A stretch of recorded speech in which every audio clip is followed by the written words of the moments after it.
Hello, hello, hello. Hi. Hello. Welcome to Little Life, Big Loss. I used to count the numbers and I was actually just counting before how many we've done. I think we're like 33, episode 33. And today we have Lisa with us. What a lot of people don't know is today is going to be our last interview for season 1. I never really had a plan on how many I was going to do or whether it was going to be a season or what it was going to be. But yeah, just a few things coming up. I'm going to record an episode after this with kind of like the final things and what's happening and what will happen maybe for a season 2. But yeah, so I'm so honored to have you on, Lisa. I know you're nervous. Everybody always is. But I always, I'm so honored. And grateful and thankful that you trust me with your story. I know it's sometimes for people something that they've never spoken about or not often spoke about, or certainly not in a podcast space. So thank you for being brave and coming on. Thank you for having me, and I'm honoured that you're willing to listen to my story and hear about my boys. Yeah, I'm so excited. So first questions first. Who was Lisa before she experienced baby loss? I've listened to every episode, so I've actually tried to put thought, and I still don't know how to answer this. So I guess I'm not a stranger to loss. I've lost quite a lot of people in my life prior to losing my boys. So growing up in my youth, I attended a lot of funerals, but I think I was naive. I seemed to think that with everything that had already happened to me, nothing else would. So I was like, oh. So for context, my best friend passed away in a car accident, and I was like, surely that is my worst. That is my low point. Nothing's going to happen. So when How old were you when lost, you lost your best friend? I was 19.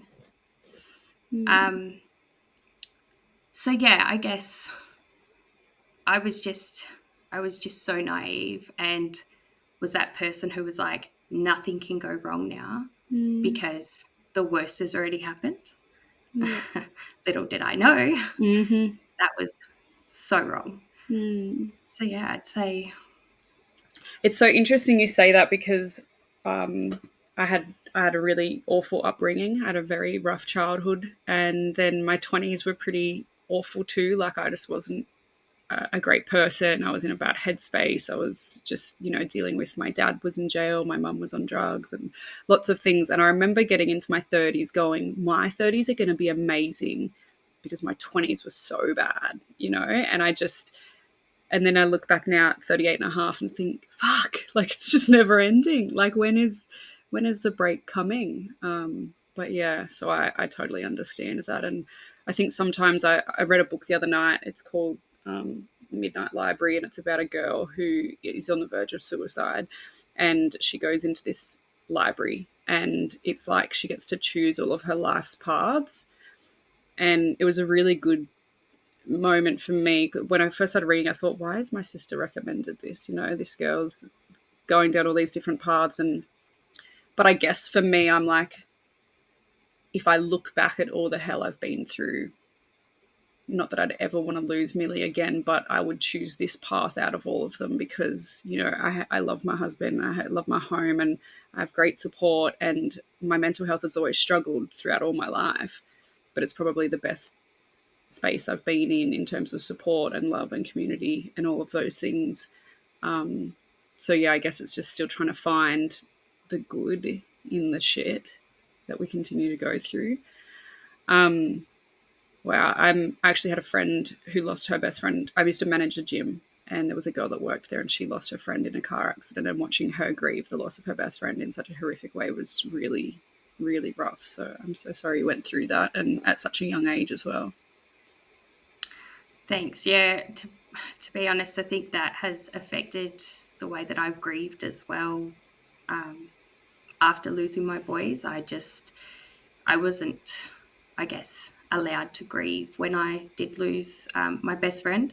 Okay. So it was, I guess, a bit of a struggle. And there's I've gotten better now. It's been a long time since, but there is Mm. still moments where it's hard to Were you not allowed move to on. grieve in terms of people in your life thinking it wasn't a valid thing to grieve, or? I sort of got told, "Oh, get over it now, like, Mm.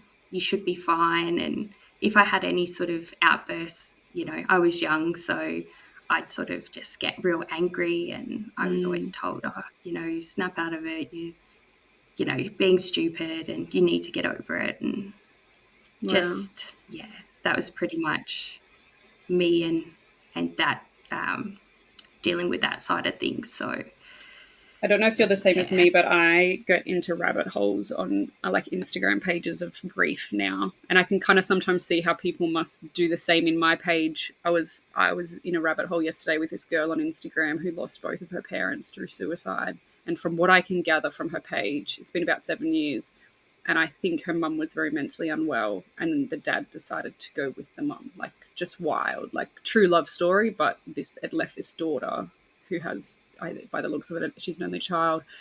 But I love how much she talks about being 7 years ahead of me.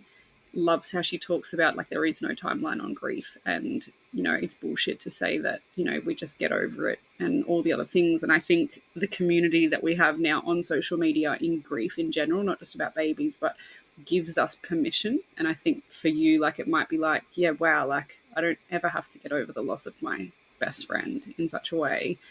But maybe back then people were less understanding of grief. And Yeah, I think I agree. Like I look back now and through therapy and everything, I've sort of realised that I might have been difficult to be around, but that doesn't mean that it wasn't justified, I guess, in a sense. Like it's yeah, a big thing to take on at any age, just grief in general. So, everyone deals with it differently, and yeah, I've dealt differently with the passing of my boys compared to my best friend. But yeah, it's a it's a roller shitty coaster. journey, really. Yeah. So let's say you were no stranger to grief, that's for sure. Let's talk about your journey to becoming a mum and conceiving. When was your first pregnancy, and etc. etc.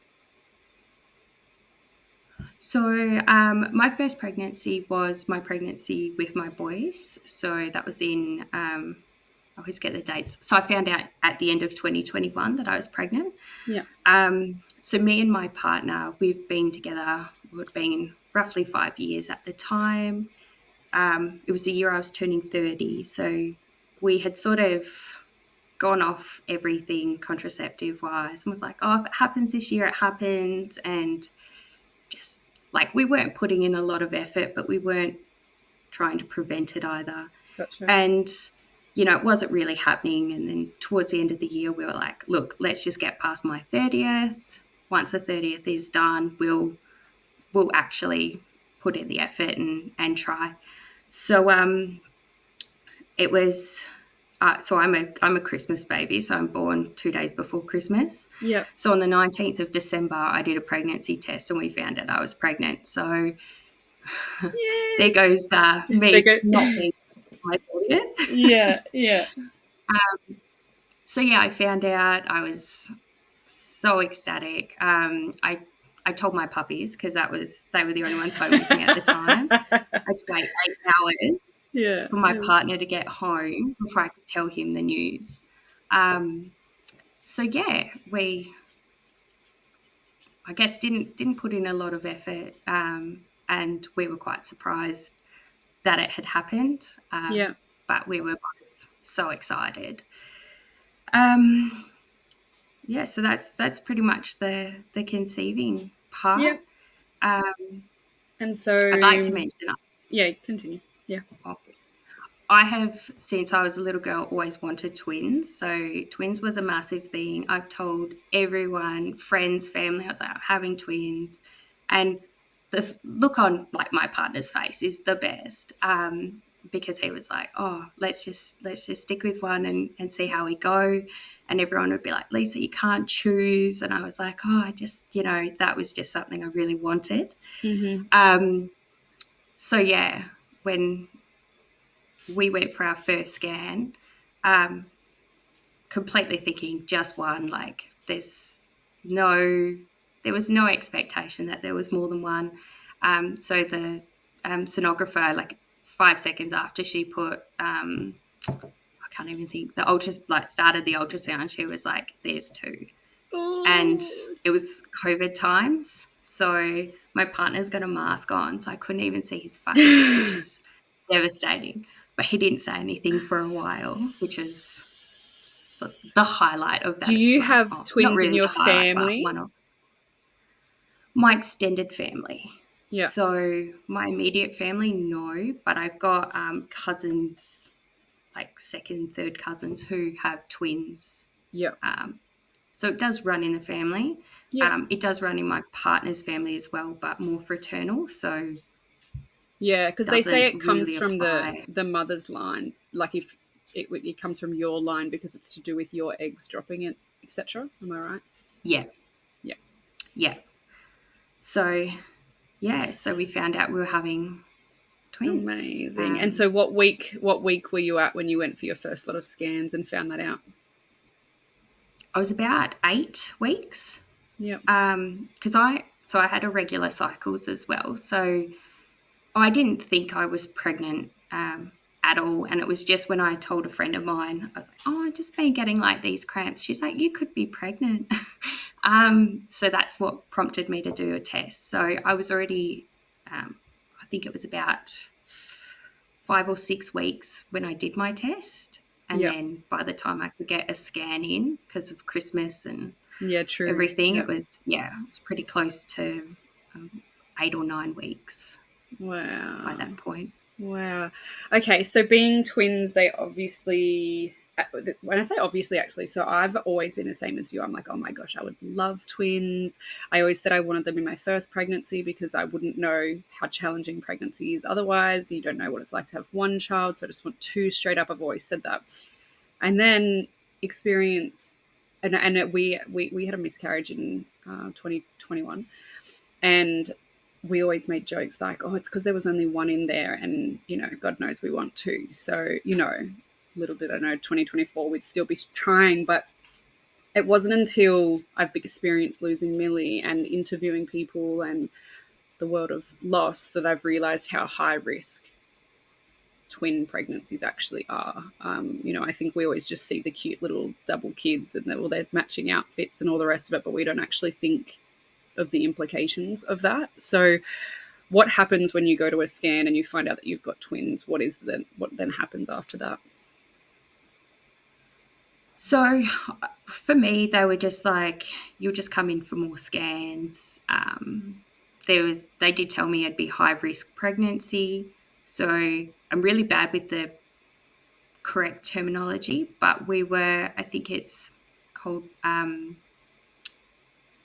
going to say it wrong. Anyway, I'm going to just say it. It's like Momo die or something. So we had one placenta, two sacs. So we Okay. were Yeah. lesser risk, but still high risk being. So the fact that there was the two separate sacs was, So I two think, took separate away a bit sacs of is risk. good, yeah, but but obviously, like just from what I'm thinking, is one placenta isn't going to give as much nutrients to two babies. Okay. The sort Yeah. of what they sort of told me the biggest risk was that with one placenta, the one baby could take all the nutrients and not leave enough for the other, meaning one wasn't going to survive because of just it's not getting what it needed. Mm, So basically, for it to go smoothly, they needed to share, sure. essentially. Yeah. And that's pretty much the main thing I took from everything early stages. I was like, they need to share. Like Mm. that's what we need to do. So yeah, I basically had scans every 2 weeks, just to monitor their growth, make sure that they were sharing, sort of, yeah, just more Yeah. scans. Yeah. And that was pretty much, like, I was still very, I guess, I didn't really look into the risks I was very much like, they'll tell me at scans, like, it'll be fine. And that's pretty much what I went in with Yeah. for every scan.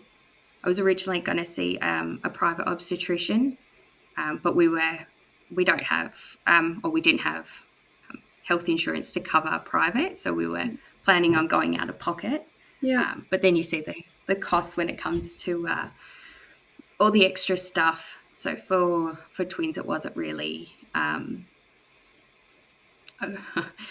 great on the budget. So Yeah. It's so expensive. I sort of saw Especially with the risk of especially with the risk of them potentially coming earlier and having to use NICU if they did, etc. Because, like, I know with Milli, it was so expensive to have her in NICU. We were privately funded, but I've seen the invoices that Bupa got, and so then, and it says very clearly on our letters from our OB before we even birthed her, like, if a baby goes to NICU, this is the cost, like $1,600 per day, and that just doubles for twins.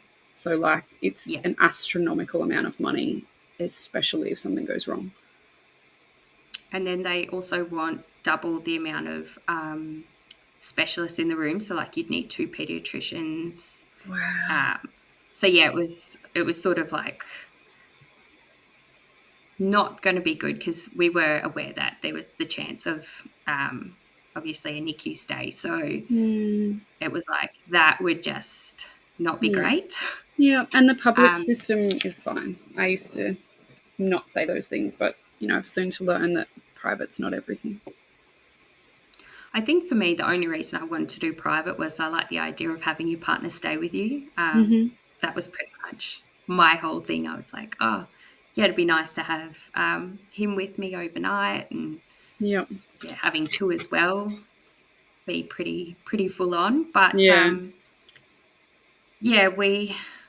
we opted to go back into so I started seeing private, and then we were in the process of switching back to the public system, sort of when everything went wrong for us. So I didn't see an obstetrician, but I saw a specialist doctor, and then she organised all of my scans through a specialist clinic.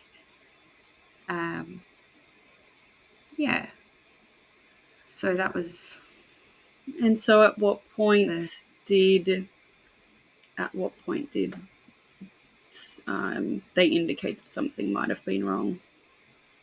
So they never did. So there was never any issues with my scans. So I went for a scan when I was 22 weeks. And up until then, they were both growing. They were both approximately the same size, sharing. There was no reasons for concern at all. My last scan, now looking back on it, even sort of in the hospital, me and my partner were just furious. So we were at a specialty clinic that only do ultrasounds for babies. And we always had this lovely lady. She saw us every time. She put in effort. She got amazing photos. She was just fabulous. So our last scan, when we went in, we didn't actually get the normal sonographer. We got the doctor. And so with twins, you get a double amount of time for your scan. So if your scan usually takes half an hour, we'd get an hour, and so on. So our last scan, the doctor had to leave the room. I think she left twice to go check other scans, and we were in and out in like half an hour. She took, I think we got like 3 photos. She was just pretty blunt and was like, yep, you're all good, you can leave. So we didn't think anything was wrong. We were like, oh, fingers crossed we don't get her next time, because we didn't really like the service. So we went home, and everything was going pretty good for us. And then so it was over Easter. So Easter Sunday, I had woken up and I was just getting like really mild period cramps. And I could walk, I could talk, like there was not a single thing to indicate there was any issues or anything wrong. So it sort of, it'd been on and off, and it wasn't getting worse. It was just there. And we had family over, and they were like, "Oh, you should just go to the hospital just to get checked out." And because I wasn't seeing, hadn't been in the public system yet, I went to the hospital I was meant to go to, but I had to go to emergency because I didn't have any numbers or anyone to call. And Yeah. I got there. They saw me pretty quickly. They took me straight up to the birthing suites to be checked out. Because it was sort of COVID times or still short-staffed everywhere, it took a while for the doctor to come in to see me. And whilst I was waiting, so I think it was about 4 hours, the pain went, like, they were asking me questions. I had to do samples, and I was like, "Oh, no, I feel fine. Like, I feel great." And the midwife had actually said, "It sounds like it's just Braxton Hicks." So she goes, "We'll just get the doctor to come in and check, and then you'll be able to go." So, like, my partner was at work, so I'm messaging him like, "Yeah, all is good." I heard someone giving birth, and I was like, "I can hear someone giving birth. That's going to be us in a few months." Like, all this, like, excitement was sort of settling in. And then the doctor came in, and he had sort of said, like, "Can I just do an exam?" I was like, "No worries." So he did an exam, and he was like, "Oh, so you up here," and so he kind of said it as like, "Oh, you're 3 centimeters," and I assumed that was dilated. So basically, at that point, it was like, you could, like, delivery is possible soon. So, like, there was nothing to sort of indicate that I guess, started to go into labor. And I was very much like, I'm not in labor. I'm just cramping. Everything's going to be fine. Like, refuse to accept anything.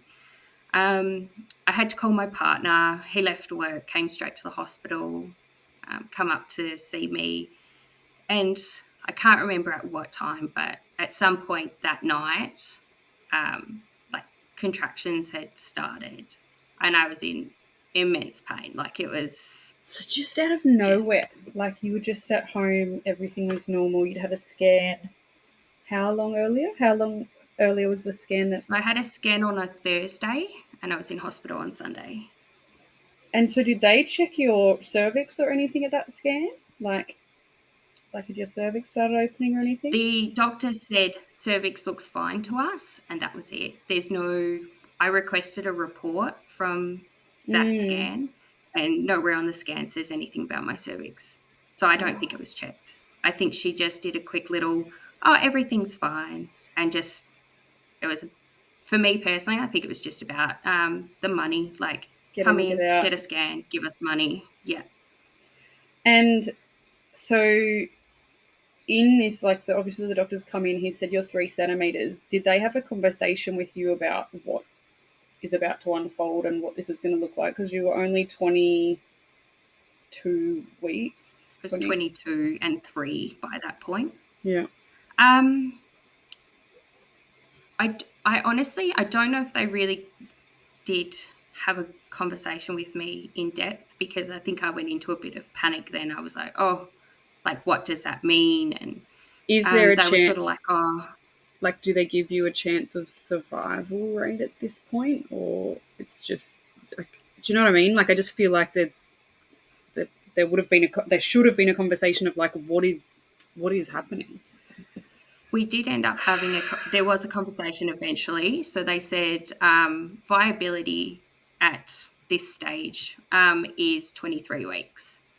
So they did say they needed to check dates to make sure my dates were correct, because if, like, one day off mattered. Mm. So yeah, I was 22 and 3, Mm-hmm. and when they checked, they were like, "That's it." Mm. So they were like, "You need to get to 23 weeks. There's nothing we can do for you unless you get to 23 weeks." So we had this, like try to get to 23 weeks. And the hospital we were at couldn't accommodate babies at that gestation either. So we had to move hospital as well as get to 23 weeks. And But you were in labour, or I was contracting. yeah. I was going through all that. My waters hadn't broken. I was just in pain. I don't remember them really checking too much, but they were sort of like, there's a possibility you'll deliver soon, but there was also a possibility that we wouldn't. So it Far was out. So you said you're. a little bit of, Oh my gosh! I've just made my lap wound bleed. Sorry. I just remember. I was like, oh, my stomach's hurting. So you said your partner arrived, and by this point your contractions had started. Could they give you an option? And I'm just going by things that I've learned over the podcast. I actually don't know if these things are possible, but like, was there an option of a stitch, or it's too late by this point?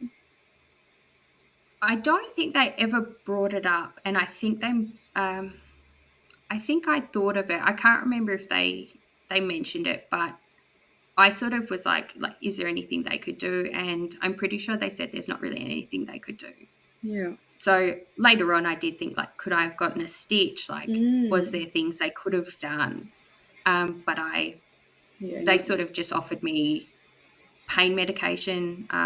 They offered me an epidural, but I was in denial so much that I was like, no, epidurals for pregnancy, like delivery. I'm not giving birth. Like, I'm just in pain. I'm just cramping. That's it. Like, And leave so, it with me. So yeah, leave it with. Come back to me later. And so then they moved hospitals, so they couldn't accommodate premier twins at this hospital, so they've offered to move you. no. So because they couldn't accommodate twins, and so King Eddie's in Perth is pretty much the place to be if you're going to have a sick baby or preemie baby. They're sort of, I guess, one of the best in the world from what I've been told. They weren't willing to accept me because they couldn't save my babies at this gestation. So we were told basically I would be there and the doctors would continuously keep talking until something happened, basically. We did have doctors that work at King Eddie's as well come into this hospital. So there was some there, which I think ultimately sort of helped us in the end. But yeah, we pretty much got until about 3:00 Monday morning. Me going through contractions, just dealing with the cramps. And then they told me they were going to move me to a maternity ward and that my partner had to leave. So he had left, I was moved, and they were like, just call us, like, push the nurse button if your waters break. And I'm like, what does that, what is that? Like, I don't know what that is. And they were like, oh, just, it could be a trickle, it could be a gush. Like, you'll know, you just call us. So I'd got there sort of, early morning and struggling to sleep. And I did get some pain medication and it sort of helped a little bit. So I thought I might have been able to fall asleep. And sort of just as I did sort of doze off, one of my waters broke. So I had a massive gush. I was like, yeah, this isn't good. Called the nurses, pretty much broke down in tears. Pretty much got off the bed. I sat on the toilet and they cleared the bed and then basically put me back, tidied me up because I was in trackies and everything. So everything had to be like removed and replaced. And they were like, we're going to take you back up to the birthing suite now. So this is Monday morning. Called my partner. He'd probably had maybe 2 hours sleep. He was back at the hospital. And they were pretty much like, we won't move you from here now. Like, you'll stay here. We did have a doctor come in and she was sort of like, we'll probably end up delivering today. which just broke me because I was like, no, we're trying to hold on. Like, we're only 22 and 4 now. So we've got a few more days to go. So they yeah, won't Monday was, even attempt to help revive or keep alive or look after the babies if they have not made it to 23 weeks. Is that right? yeah. So they basically said they need a cutoff date. Otherwise, it's going to continuously get low and they're not going to have any ability to actually save. So they said 23 is the cutoff. So basically, midnight between of the day that you're here 3, that's when they will actively do whatever they can to save your child. So yeah, so Monday pretty much was just the whole day they were monitoring me, and I was just, going through all the labour pains, being given bits and pieces of medication. Most of it didn't work. My partner was there. They brought in a couch for him to sleep on so he didn't have to leave. And we had some of the nicest midwives. Like, they were just so lovely. And yeah, so basically that was Monday. I just basically laid in bed the whole day, So was that Easter contracting. Monday? Yeah. Wow. Yeah. So actually, I was meant to go to work, obviously, and I had just started a new job just before I found out I was pregnant. So I didn't have most of contact details. My direct boss had gone on an international holiday. Her boss had gone on a holiday. So I actually had no idea who to call to say, oh, by the way, I'm not going to come into work. So I had to look up all of my, new starter notes to Yeah. find number to contact admin to get their project director's number so I could call him and tell him that I wasn't coming in. So that all had to happen on that Monday as well. So yeah, it was. So things we don't think of, right? Like, life is still going on outside of that hospital, and you're Yeah, experiencing the most horrific time of your life, and yet you've got to call someone and say, "Oh, I'm not coming to work." yeah. So yeah, Monday was pretty much just on repeat. We had doctors coming in. So like midwives checking me. I forgot how often. I think it was like either hourly or every few hours they would come in and have to check on everything. So they were worried that I was getting a bit of an infection. Okay. So they were monitoring my temperature and everything just to sort of keep that or make sure nothing was happening. Yeah. And I do remember at one point they said, oh, we're a bit worried, like your temperature's a bit high. But then I'm pretty sure they came back in and said, oh, you've gone down, like temperature's all good. So we just, carried on Monday Yeah. and then made it to Tuesday. So Wow. Tuesday morning, they came in and they'd scheduled me for an ultrasound. So we'd gone down to the ultrasound place in the hospital and they were like, we need you to empty your bladder. I was like, I can't. I was like, I can't try to even push anything out. If it's not going to drain Yeah. itself, Yeah. it's not happening. So they could only scan one of the twins. So because they had separate sacs, only one of the waters broke. Yeah. So they could scan one, but they couldn't really scan the other. But both boys we didn't know they were boys at the time, but both boys were still alive. Wow. And so they were just there, and we were 22 and 5 at this stage. So we were told we needed to have steroid injections and vitamin K injections, all to sort of help when the boys came out, that they would have, I guess, protection against cerebral palsy and, just to try and give them the best opportunity to have as less, I guess, disability as possible. And they did sort of say this would be done in the lead up to 23 days. Sorry, 23 weeks. Yeah. But it would be done like a certain time frame beforehand to get to the time, like getting to 23 So they weeks. were going to inject that into you for the boys? Is that like they'll Yes. yeah, okay. Yeah. So I had, they gave me one of the injections. I think it was the steroid injection at the hospital. And then not long after, oh, sorry, just before that, the midwife. So the last one I had at this point, she was just, I was like, am I going to deliver? She's like, there's a chance that you won't, like you may get to 23. She was just so great.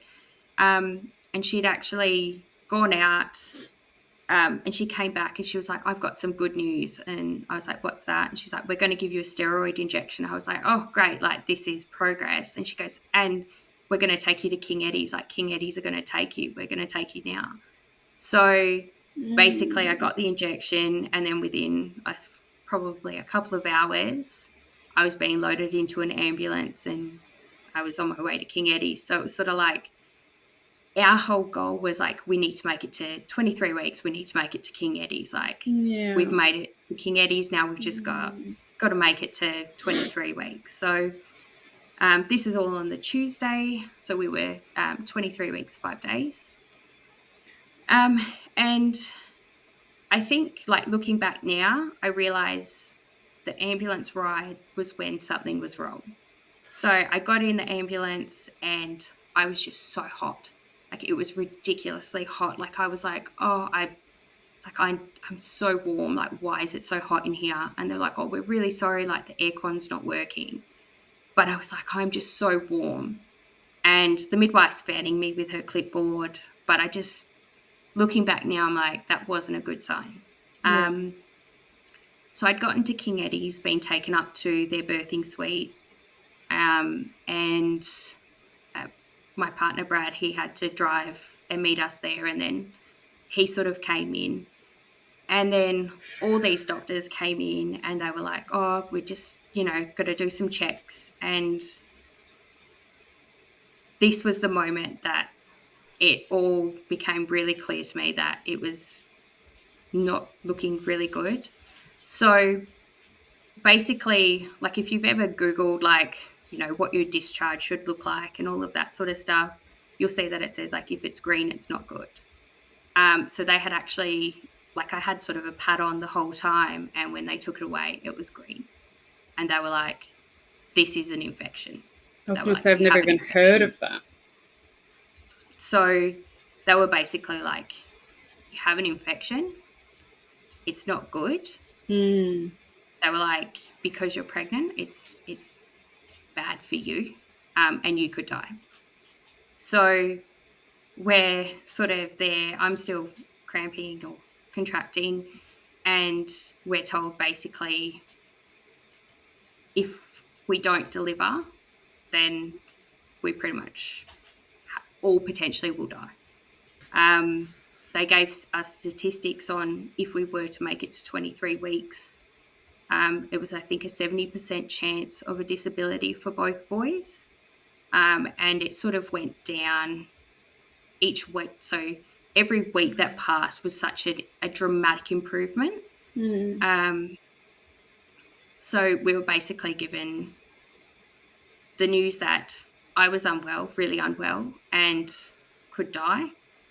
The boys still hadn't made it to 23 weeks. And if we were to make it that far and everything still be somewhat okay, they may be born, they may not survive. And if they do survive, they would most likely be severely disabled. So I guess at this point, it was, I think for me, I was like, if my partner wasn't there, in a sense, like if I didn't care about him, I would have just been like, I don't care about me. Like, just save my boys. That was it.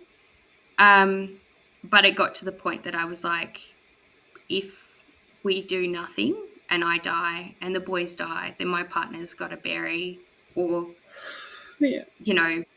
organise a funeral for 3 people, not just 2. Like, he'll have family, he'll have a support system, but like when you lose a child, you need a person, like your person, like someone who understands your grief. And it's like, I won't be there for him either. Like, so it kind of got to that point where they were like, we strongly recommend that you deliver, and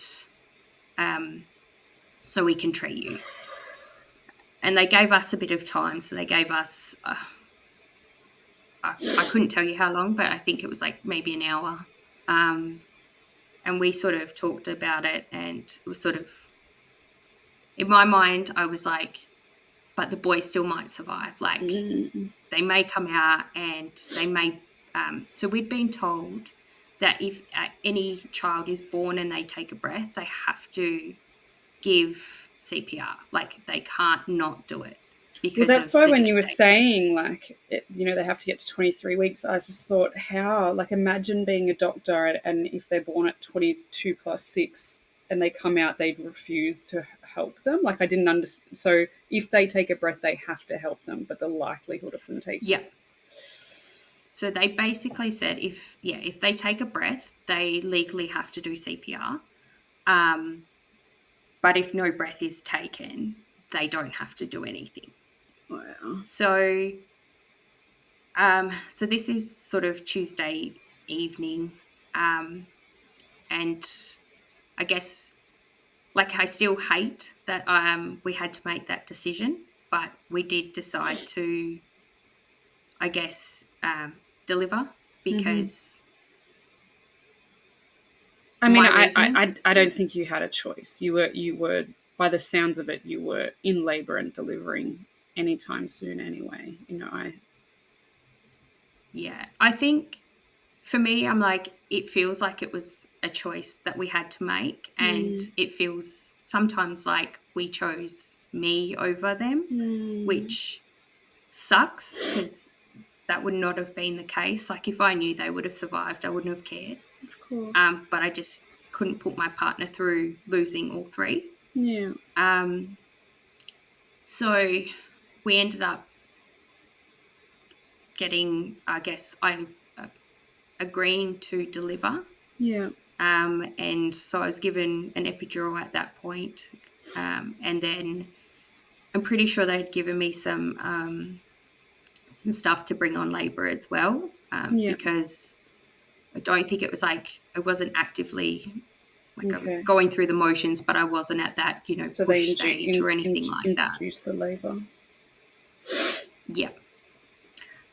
So yeah, we started that, and once again, first pregnancy, so I didn't know what to expect or what to do. So they sort of just said, you'll just feel a bit of pressure and you just sort of push. And I didn't really feel anything. I just sort of was like, oh, okay, I'll just do a little push. And it was at that point. So my boys, so the way they were, so Archie was pretty much like head down, ready, and Cooper was like still tucked up really high in his little sack, just chilling. Yeah. So he sort of had I guess there was no distress for him at all. Like, he sort of stayed where he was. And then so it was just past 7 p.m.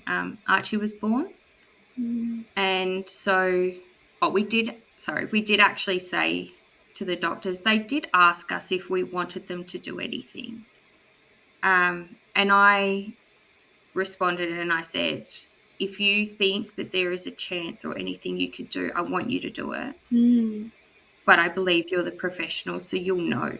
And so when Archie was born, they took him over to the table, and the pediatrician was there.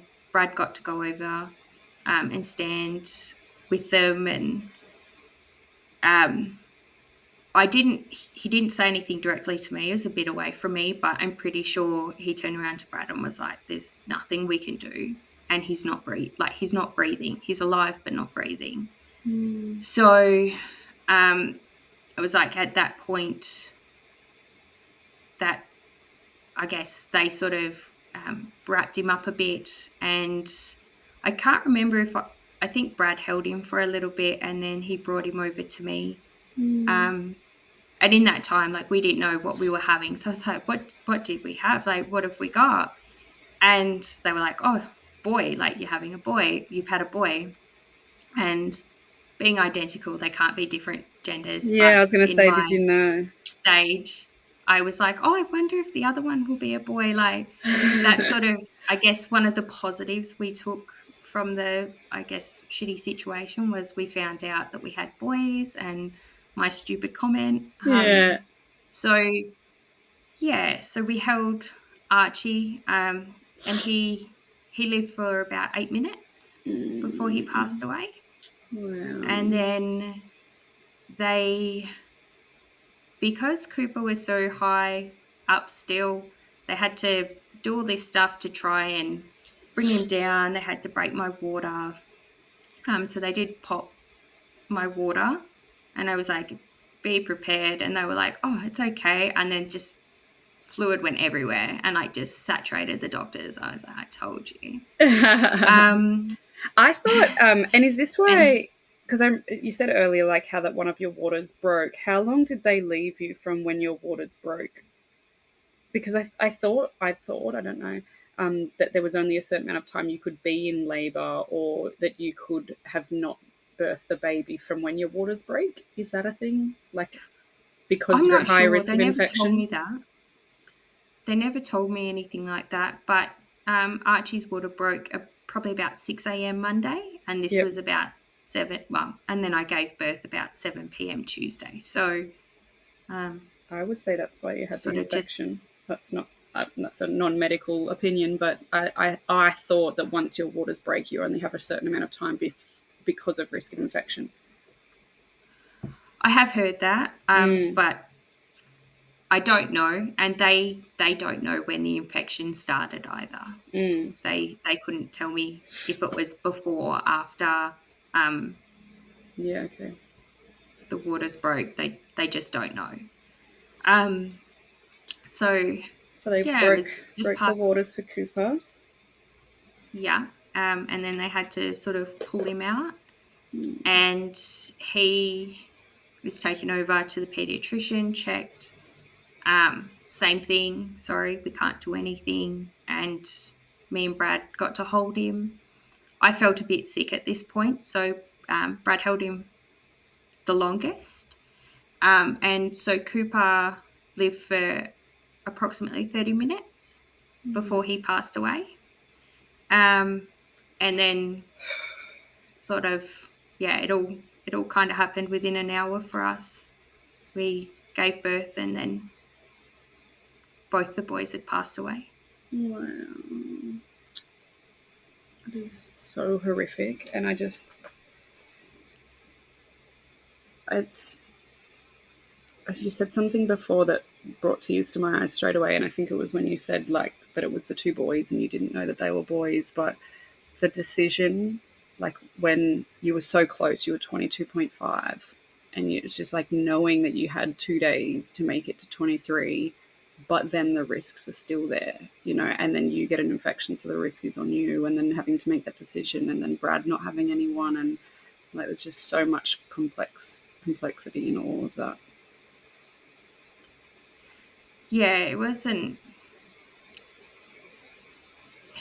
It was, I guess, when we sort of got told all of the risks with twins, the last thing was, oh, you'll deliver premature because you get an infection. Like, you know, to be honest, they didn't really even bring up premature birth that much. Mm, Or it was never, it would be extreme.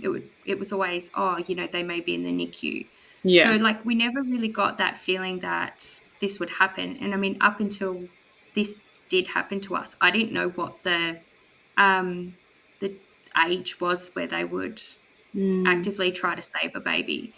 Um so, and then to be like 2 days shy, it hurt so much because it was like they were so close. It was like, And then with the scan not Oh, being done so mm, soon before this all happened, it was like, why wasn't it picked up? If it was picked up, we could have potentially got a stitch. We could have yeah.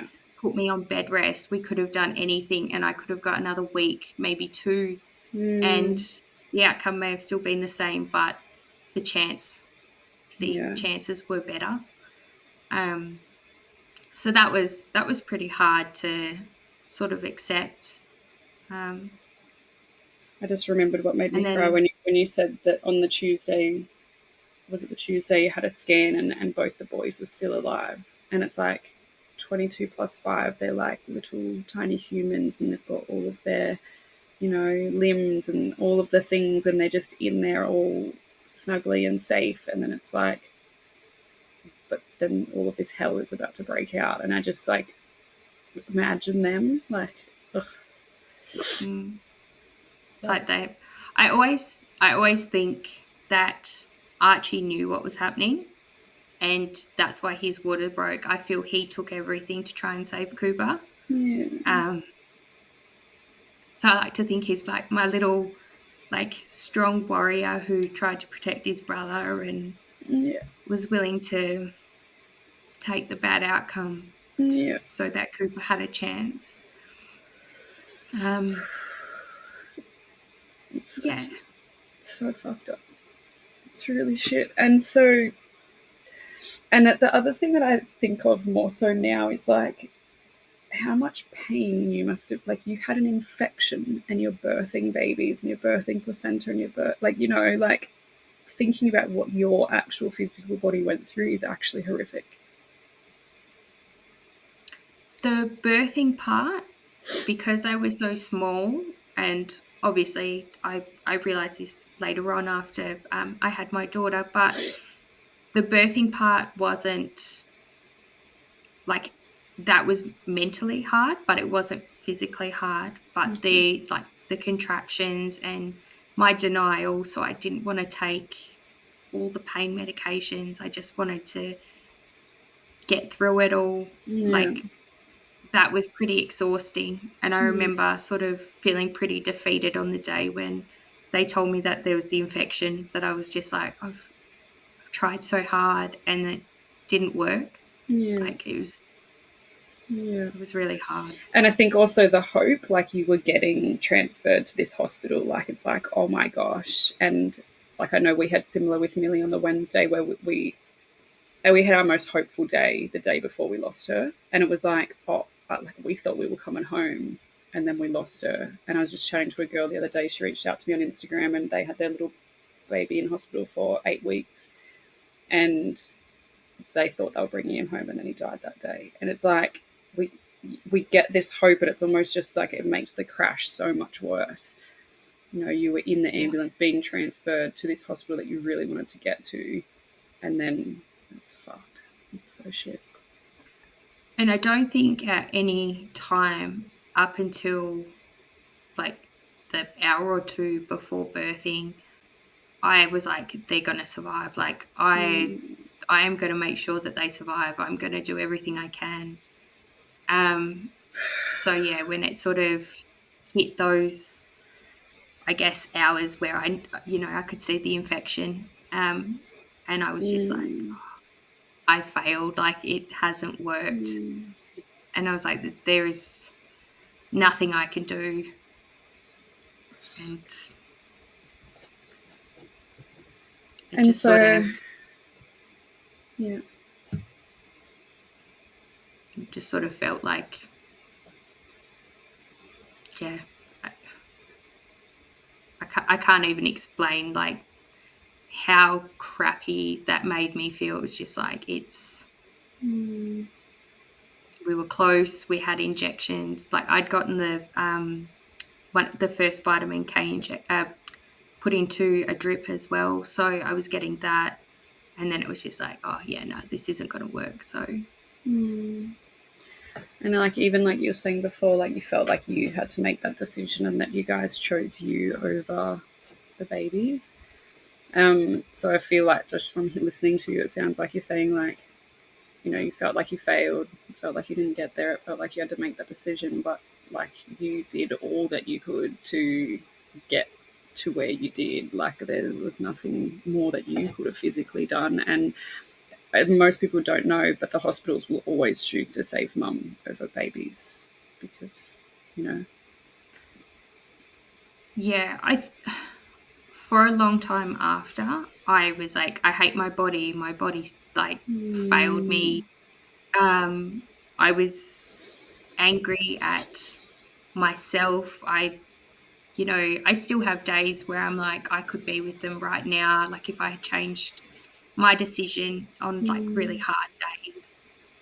Um, yeah, it still haunts me, but I think there's been a little bit more acceptance around the decision and knowing that if I could have done anything that would have guaranteed them to be here, that is what I would have done. I wouldn't Yeah. have chosen Yeah. but I couldn't guarantee that. And I couldn't put my partner through that. Like, it's hard losing your children, but then to just lose everyone. Mm. Like, Yeah. if he got the boys, that would have been fine by me, but Mm. it was, he's going to go home by himself. And I can't imagine, like, my partners are happy,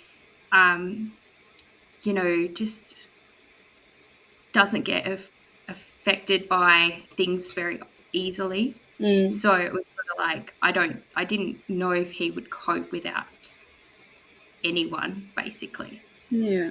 Yeah. So it was, Who could cope with that? You know, like it's such a horrific thing to even consider what would happen. yeah, And have you? So this was April, March or April? It was Easter, April. April Yeah, 2021. it was April 22. Or April 22.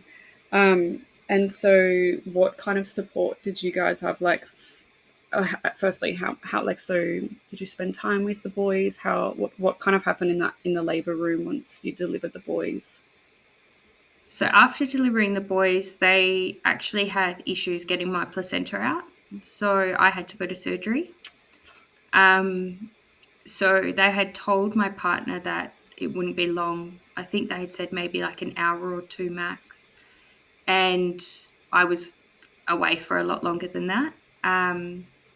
I remember I was awake while they did everything, and I was just like, I just like, hurry up, get me out of here. And then they took me to like recovery, and I was like, why am I here? Mm, Just take me back to the room. I don't want to be here. mm, So then when I finally got back into the room, one of the midwives had dressed the boys and brought in a cuddle cot. So they were in there, and Brad was there as well. And they were like, I had to stay in anyway because of the infection. yeah, So I can't remember exactly how long. I think we may have been there for about 5 days, yeah. maybe a bit like 4 or 5 days. So we got that time, and we pretty much had the boys in with us Well, I the love whole time. Like that. we didn't have them really leave the room. Um, I didn't leave the room at all. I love My that. partner did. So I had my mum come in, and because of COVID, my partner had to leave for anyone to come in the room. Hmm. So my mum was able to come in, and she met the boys. And then when she left, Brad got to come back into the room, and we sort of weren't able to, like, I couldn't leave, and we didn't really want to just bring in all Brad's family, and Brad couldn't be there. Yeah, So it was like a really tough decision, but we didn't really have anyone else come into the room yeah, with us. yeah. After, after we were discharged, we were able to go and see the boys at the perinatal pathology. Okay. Um, and they were the same, like only two people at a time, but I was able to obviously not be in the room. So we had Brad go in with his parents, and I mean, we were sneaky. We let all three go in because you don't get monitored anyway. Yeah. So we were lucky enough to have family be able to come in and see the boys. Yeah. We had Was sort that of like a part of the found out about hospital? Was that like a room in the hospital or something? Or it's sort of like on the outside of the hospital. So okay. I guess I'm Oh, assuming hold on, it's I just pretty need to let much my like dog in the room because he's scratching at the door. Hold on, hold on. I don't know if you can hear it, so I was like, I just need to get it. Hold on. Vicky.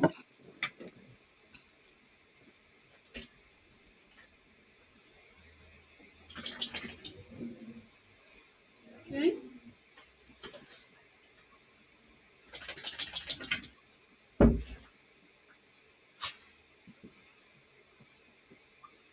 Oh, I'm gonna trip it. Sorry. Come on, Uppy. That's okay. He's got anxiety. Okay. So yeah, so they took it. So it's called NICU pathology, neonatal. So it's perinatal pathology. So I'm assuming it's like basically, I don't know, it must be connected to the morgue in some way. Sure. But yeah, so we were able to go down there, and I'd sort of asked them because I'd found out about heartfelt. I can't Yeah. remember how, but I had.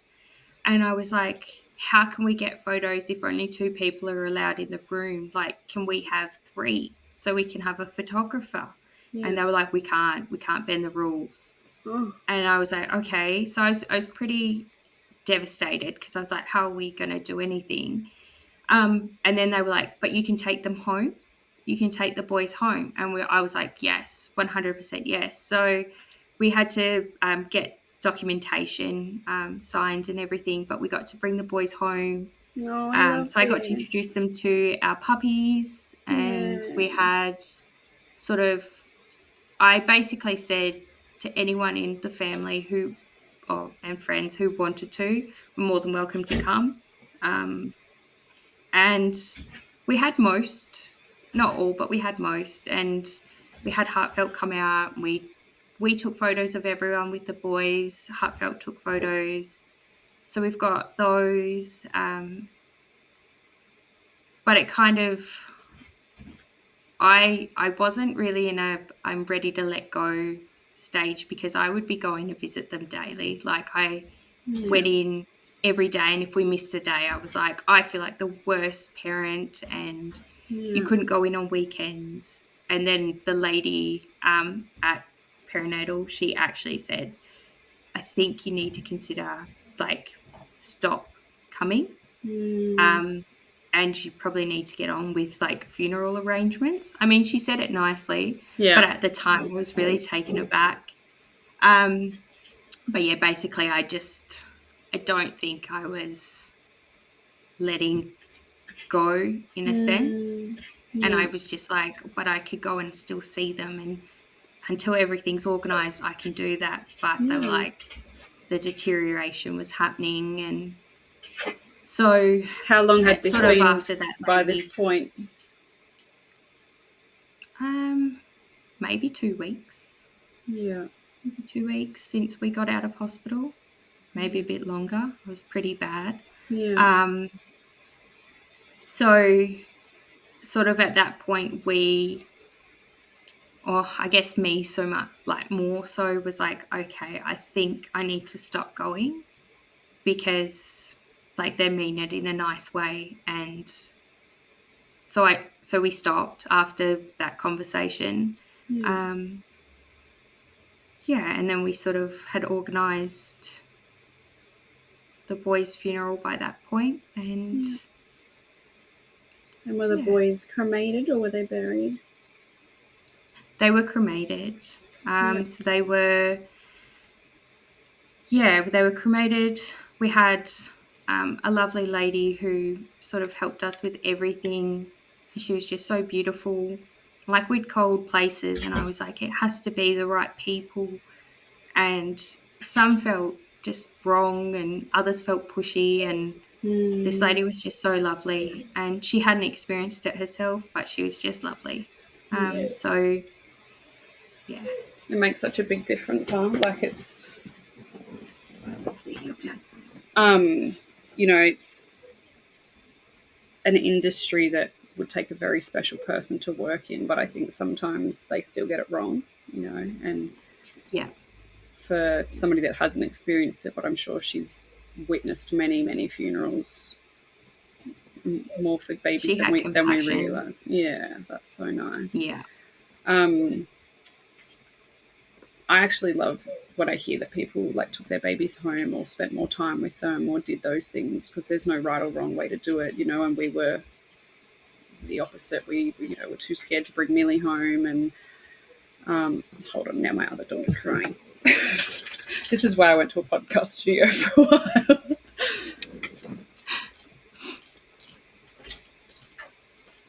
Yes, sweetheart.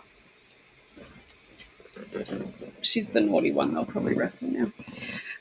Lucky you have dogs that understand.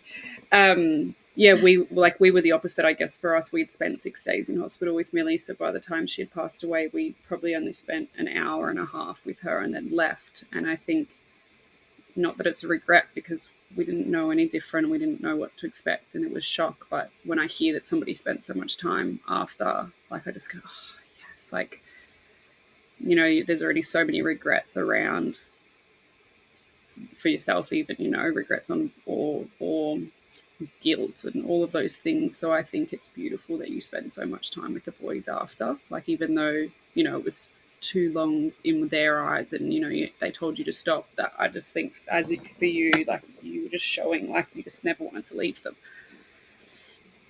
Yeah, it's sort of, I guess for me, I was like, this, once I stop, that's it. Yeah. I won't see them again.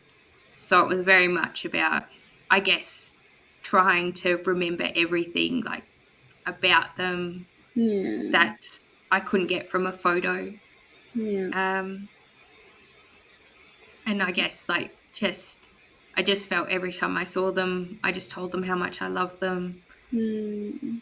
And yeah, it was, for me, I just felt like I had to, like, that was all I would get as being a mum. Like, that was all I got to do for them, that I just, it's like, Mm. I'll give up my day to come and see them and, Yeah.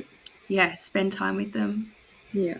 And they knew that. I believe they're there and they still feel it. And that I don't know if you saw the book, the ebook that I just launched the other week, but I put in like a talk about the parents speaking to the souls, and I didn't realize that I was trying to be as inclusive as possible in the book.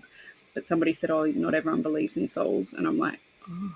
Like, I find that so strange, because for me, I'm like, I picture you there talking to your boys, and like their souls are just like, "Mummy, like, we hear you," like they would have felt your love, and they Yeah. would, all of that, so much. Yeah, I think I don't know what they are now, but I'm like, I feel that there's something somewhere, and they'll hear what I Mm. say, and I'm like, they're always with Auntie Beck. Mm. So, like, like Yeah, to think yeah. that, yeah, my Mm. best friend's watching Yeah, them for me, and yeah. yeah. And so I always like to talk about, like, support afterwards and things like that. But we've talked about that a lot in different podcasts. Something that I don't get to talk about all the time, and I want to ask you about, is what was pregnant. So you've gone on to have your daughter now, and so how long Yep. after losing the boys did you fall pregnant, and what was pregnancy like after loss? So I was very much like, and I think the last podcast was the same, very much like, I don't want to replace the boys, but I need a baby. Like, I need to have a successful pregnancy. I need to have a baby. I need that distraction, I guess. Mm-hmm. So, I was very much like, let's get in and get it done. Mm. Um, so we tried as soon as my period returned, which is about, I think, the second month, Yeah. um, and didn't happen. And I'd had a regular period, so I'd gone in to see a GP, and she was like, "Oh, you might have polycystic ovaries." So that was just like, at that point in time, I was like, to hear that. Like, I just want a baby. Like, don't tell me negative Mm. things. Steve's like, what can I do? But turns out I didn't. And so she was like, just try more, like every second day for a long, Mhm. like for. Um, so that's what we did. And then, yeah, I had taken tests and they'd come back negative, and I was like, okay, well, it didn't work that time, and just sort of got to the shops. And I felt a bit dizzy. So I came home and I did a test and it came back positive. So Mm. then, yeah, we were pregnant. Um, I think pregnancy was hard, but it was a single pregnancy. So Yeah. there was only one. So I already knew the risks had already dropped Yeah. um, from obviously twins. And I guess I was aware of all the other ways that you can lose a baby, not just, you know, I guess unfortunate you got an infection, like Mm. all of the other ways, because I'd Mm. basically been down every rabbit hole, like tried to find all these people who I could connect with, that I knew all the ways, Yeah. but my goal was still just to make it past 23 weeks. That Yeah. was like, that's my ultimate goal. And then I feel like I dealt with it pretty well. I feel like I was still pretty relaxed. I had moments where I was like, you know, don't don't tell me not to stress, because this Yeah. is a stressful thing once you've lost a child. But I made it through most of the pregnancy. I think going, I probably can't stop anything bad happening. So I've just got to be like, maybe at the end there will be a baby and it'll Mm. be great. Yeah. Um, so we decided, well, I decided, I didn't want to know the gender, because if something did go bad, I wanted that, I guess, moment of joy when you find out Mm. the gender. So we didn't know the whole pregnancy. Yeah. Um, she was a preemie as well. So when I got to, she wasn't a micro prem though. She was just shy. Mhm. So Which she is how many weeks? had 34 weeks. Yeah. So um, she was measuring really big. So I'd been told sort of from my 30. So I had been put on. There's a specialty clinic in King Eddie's called the preterm birth clinic, and basically I saw them and they would scare me as often as I wanted. So if I wanted to see them weekly, they would do it. I opted for fortnightly, so I had fortnightly scans with her as well. Yeah. And then we got to like the 32 weeks, and they were like, if we were to deliver your baby today, we would feel very strongly about her outcome. Like, we would Yeah. not be worried. Yeah. So, yeah, I got to 34 weeks, and yeah, spontaneous labor, went to hospital, and yeah, she was born with no complications. I was going So to say, so did they have to put her into NICU, or she was? she did go into the NICU. So she was in the NICU for 2 weeks. So they don't so they won't release a baby um, Oh, until they're until they hit due. like the 36-week Yeah. gestation. So she needed a bit of help breathing. So lungs hadn't fully developed. And she had, I can't even think of the word, a bit of jaundice, which Yeah. she wasn't able to break down like a full term baby would. Yeah. So she had little bits and pieces, and she had to sort of get the strength to feed and do all of those things.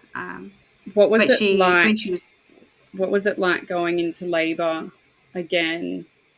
Like, obviously you were so much further along, so you would have had like, more glimmers of hope. But was it still scary going in and knowing that she was still that little bit preemie? I, I think I think I wasn't that worried, because I'd been reassured so much prior that if she comes, she will be fine. Oh, She was measuring really big, so they were also telling me that um, she may be too big to just deliver, and I may have to have a C-section. yeah, So she was born and she was 3.2 kilos. So she's pretty much a full-size baby when she was born. yeah. So I wasn't worried. That's They good. had, like, whilst I was waiting for everything to sort of kick in and fully happen, they were like, she will go into the NICU. She will be there for 2 weeks. Okay. You will be able to go and see her at any point. Yeah. They were like, everything looks good. She doesn't, like, she may have trouble breathing, but so they were very reassuring, I That's guess. really And good. this isn't what we had with the boys. Like, with the boys, it was like, there's nothing we can do. So I think I just took the comfort in she has this massive chance of survival, and I'm going to cling to that because Yeah. that's all I've got, basically. So, yeah, I felt that she was going to be okay, and she was. So It's so nice it to was, hear, because obviously, like, people always talk about pregnancy after loss being mostly anxious ridden, but I think there is also stories where it's like it doesn't always have to be like that. And like, I feel like I want to be super hopeful in my next pregnancy, and I feel like we always kind of know deep down, like, if something's wrong or not. Not always, but we have that intuition. So I love, like, by the sounds of it, you had your own intuition, but then you also had a great team around you, kind of reassuring you, and also educating you, like, not just she's going to be fine, but look, she's going to be in NICU. This is why, and explaining all of the things. So you were so well prepared. yeah. Like, she was able to be put on my chest when she was I was going born. to ask So that. I got that. And then they were like, we're going to have to take her. I sent Brad, I was like, just go. Like, I'm fine. And I'd rather just know that you're with her. And it sort of, I guess, everything about this birth was mentally easier, um, physically a little bit, well, not harder, but definitely the birthing part was harder. Um, but yeah, I was able to, I think, just be like, she's okay. Brad's with her. I'll get myself organised, and then I can go be with her. And she, as as bad as it is, like, she was the biggest baby in the NICU, and I felt I felt so lucky because the babies in there were, like, to me, they were Archie and Cooper, and they were like similar size, and I was just like, oh, I hope everyone's outcome is great. Like, Yeah. but it, as bad as it sounds, it was sort of like, she's got no health problems. I was like, she isn't.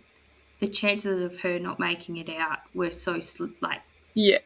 there was Yeah. There was no no reason we would reason. think Yeah. that she wouldn't. Yeah. So it was, yeah, it was, I guess,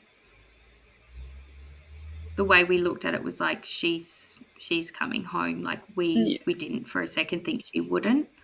Yeah. Um, and I mean, she was moved from King Eddie's. They would have kept her there if we had wanted to, but because she didn't need the care, we moved hospitals so that she wouldn't, I guess, take up a bed that would be required for a baby that really needed their care. So she spent, I think, yeah, 1 week at King Eddie's and then a week at Joondalup. So Yeah. yeah, and then it was, yeah, we were able to bring her home.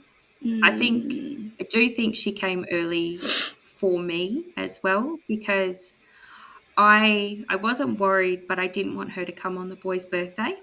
Oh wow. And so she was due on the 2nd of May. Yeah. And the boy's birthday is the 19th of April. So I was like, I don't want that. I'm like, she will be a full term baby. Like, she can go full term. Um, and so she ended up coming on the 22nd of March. So she was just like, let's just skip April. We won't make it to May. Like, won't put you through that stress. So, um, I guess that was another thing that sort of made me feel better as well, was knowing that I wasn't going to have to, try and be happy for her and grieve the boys at the same time. Yeah. I was And able so to have time between them. you had her in your arms for their first birthday. I did, yes. Yeah, that's And so she was, nice. she made it home before Easter as well. So she came home over Easter, which I guess took away Wow. the Yeah. how much Easter really sucks for us Mm. now, because it was just so focused on her, and we didn't do anything like we didn't celebrate or anything, but it was like she was there, and sort of that distraction was good for that time as well. Yeah, absolutely. And you would have been quite heavily pregnant for Christmas as well by this, not heavily, maybe midway by Christmas. I was huge. I Were was huge. you? Like I I look at the photos I have, and I know I didn't make it as far with the boys, but I just looked so good when I was pregnant with the boys. And I look back at me when I was pregnant with Emerson, and I'm like, I was just everywhere. Like I was just a blimp, I swear.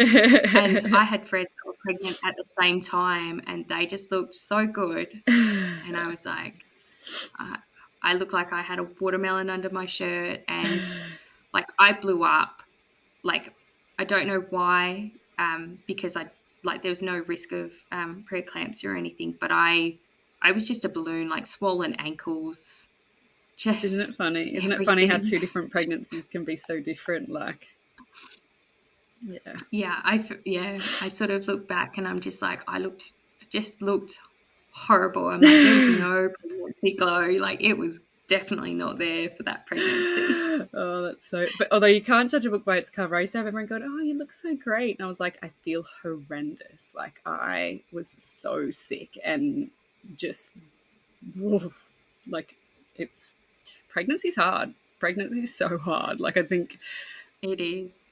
we see photos I and we're like, oh, that person looks so great, but it's like there's few and far between people that feel great in pregnancy or actually are great. Well, so my baby shower was the weekend after Emerson was born. Oh, So we had planned it, and then I went into labour. So they were like, "Do you want to cancel?" And I was like, "No, let's just do it. Like, it'd be good to sort of show pictures and talk to yeah. everyone." So I did go, and I got photos with everyone, and I look back and I'm like, I just wish that I had like the really protruding belly, because it was like Oh, it yeah, wasn't of course. didn't look pregnant, but I looked terrible. And I was like, it's not a great photo. I would have definitely preferred to have look pregnant at least. Yeah, that's I funny. don't really look at those photos, to be honest, but Yeah, yeah, no, it it's was funny. not my favorite look that I've ever had. So Oh dear. Wow. Well, I'm so happy for you that you got, your beautiful baby girl in your arms. And so she's what, yeah. two now? Just turned two? No, just turned one. No, she's just turned 1, so yeah, she's Yeah. coming up to 1.5. Yeah. Um, I feel like I've put a lot of thought in it, and I've heard it a lot on the podcast as well. How people have living children, um, and the people who don't, when they lose their child. And I just I just wanted to say, I guess, like I have moments where I've been there, I've just been holding Emerson, and I just look at her and I'm just like, would the boys look like this? Like, would they look like you? And it hurts, but at the same point, it feels like, in a way, you get like a moment where you're just like, it could be them. And if you close your eyes, you're like you can sort of feel like you might be still holding another baby that you love just as much. Yeah. So it's a nice little feeling that you get afterwards. And I really hope that you get that soon, because I think you definitely deserve it. And you'll know when it happens, you'll feel it, and you'll just be like, haha, Yeah. this is what Lisa was talking about. Yeah.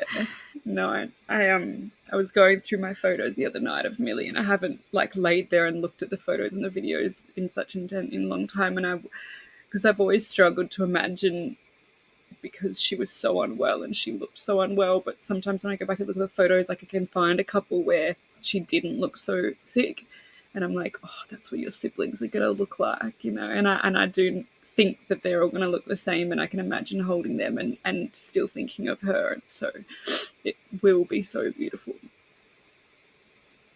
We look back at pictures of like Archie and Cooper, and I'll be like, oh, so like the boys were identical, but everyone said like, oh, Cooper looked more like me, and Archie, I think, looked more like Brad, even though they were the same, Yeah, like pretty much the exact same person. yeah, But like I can see them in Emerson now, and I'm the person who doesn't see people in babies. Like I'm just like, someone will be like, oh, they look just like this person. I'm like, I don't see it. yeah, yeah, I'm that person. So like for me to be able to see it, I'm like, you know, it's very yeah. special. And I think also like little personality traits as well. Like even though they were, you know, so tiny and so new, they still would have had their own little speck of personality in there that you would have seen in them as well, I think. Oh, I've pretty much, so when I first when we'd first lost the boys, I started to write little stories for myself and for family about how certain days would be. So it was like, you know, Father's Day, I wrote a story and it'd be like, you know, from the boys' perspective. So Yeah, it'd be like them telling the story, but like even me and Brad wouldn't be able to understand. Like they're like, we'd like make these noises and mum and dad wouldn't know what we were doing type thing. yeah, Um, and I think like I already came up with the personalities I believe the boys would have. Like I said, I think that Archie would have been like very brave and strong and very protective. And yeah. I think Cooper would just probably be exactly like his dad and just be like a massive shit stirrer, like Super chill, out the just laugh. hanging at the top. I'll just chill out Yeah, here while Archie does all the fighting for me. pretty much. So I feel like I already sort of created personalities, and I guess I have little stories that I'm like, you know, that's, although it didn't happen, it's sort of like a memory that, you know, I've made, but it's something I'll think back of and just be like, well, you know, it's They something I existed. have of, Yeah, yeah. they existed, and I think no matter what the gestation, like they I shouldn't say souls all the time because that's just my belief, but like, you know, they have a soul, they had a body, they were birthed, you held them, you carried them, you grew them, you know, then you had all that time with them, you have photos with them, they are Emerson's big brothers, you know, and I just think, yeah, it's beautiful. Mm. And I don't know if it's been mentioned on the podcast, but I had a friend say to me, so when you have a baby, their DNA stays in your body, and Mm. then you pass that DNA on to your next baby and so Oh, on.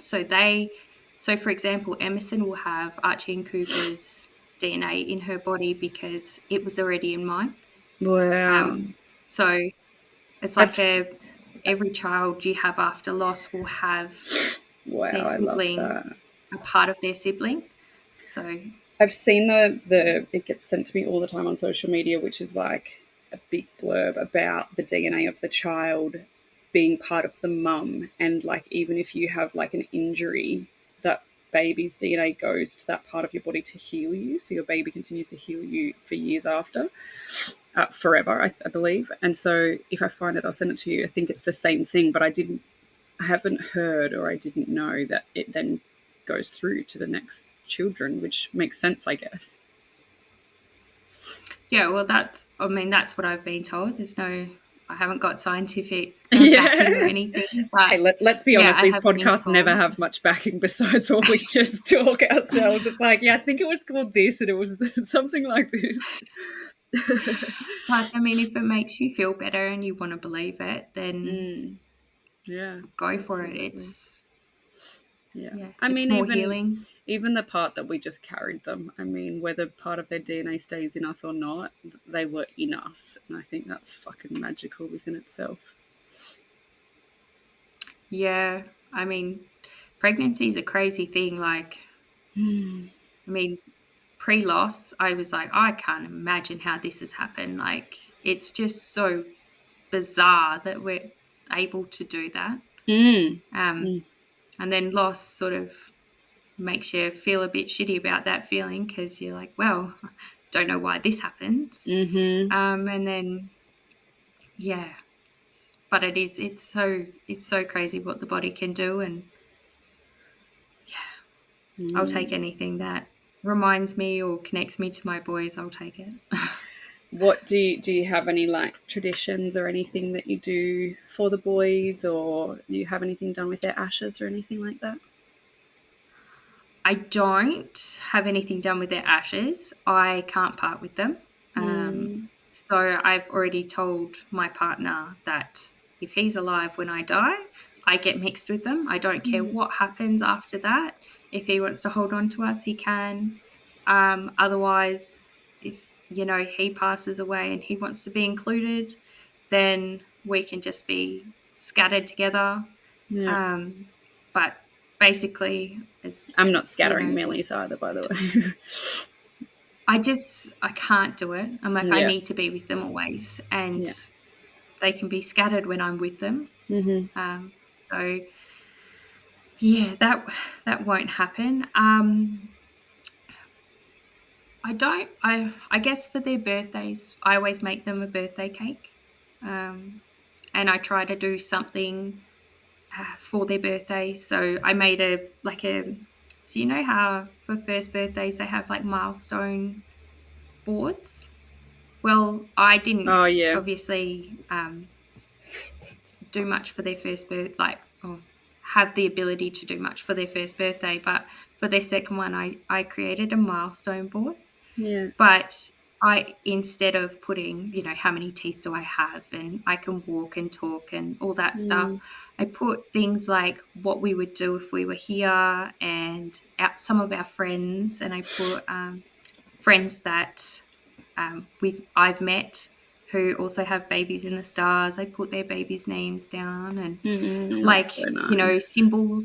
symbols that they're here with us and sort of that sort of stuff for their second birthday. So I try and do like a little something special and Yeah, that's really yeah. beautiful.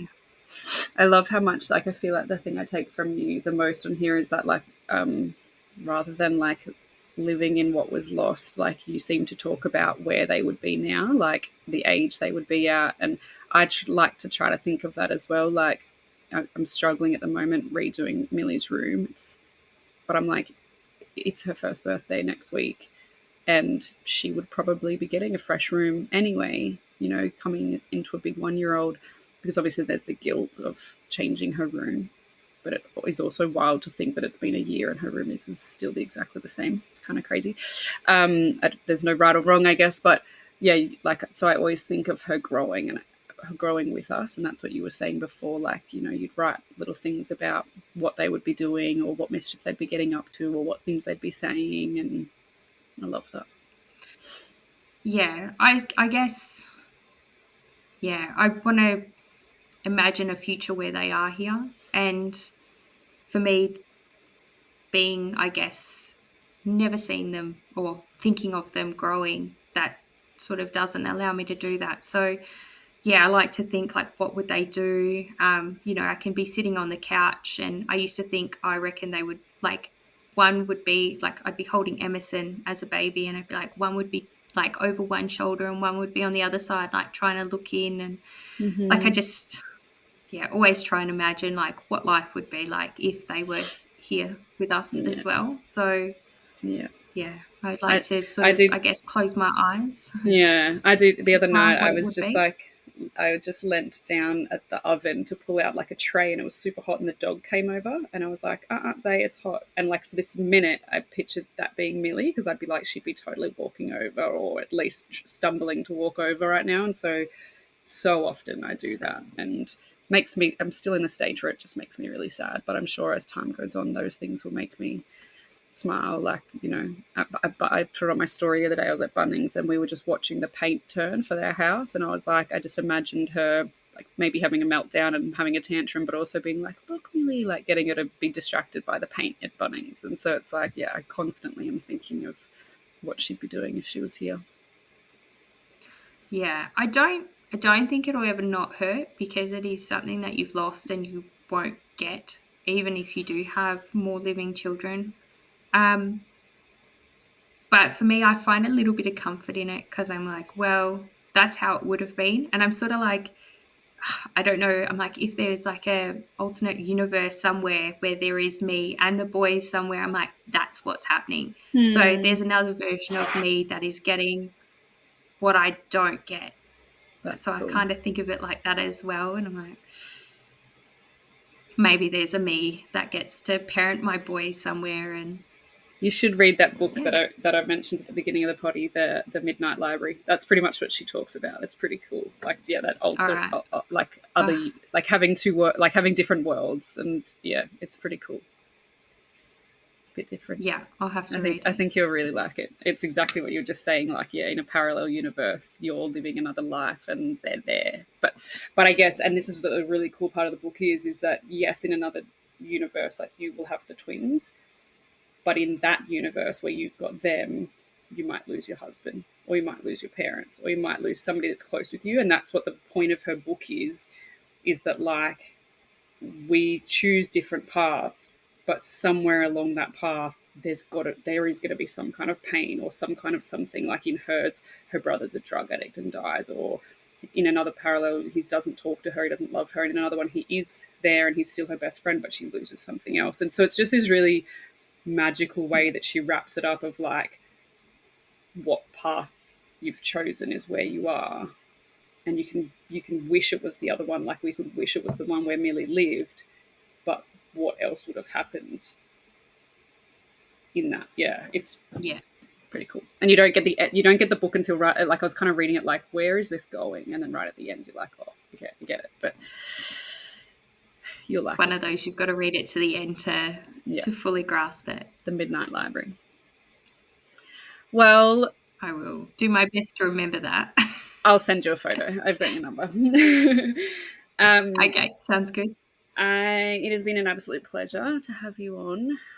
Thank you so much, and yeah, just for sharing all and being vulnerable and sharing a space with me. And I know you were nervous, but you did amazing.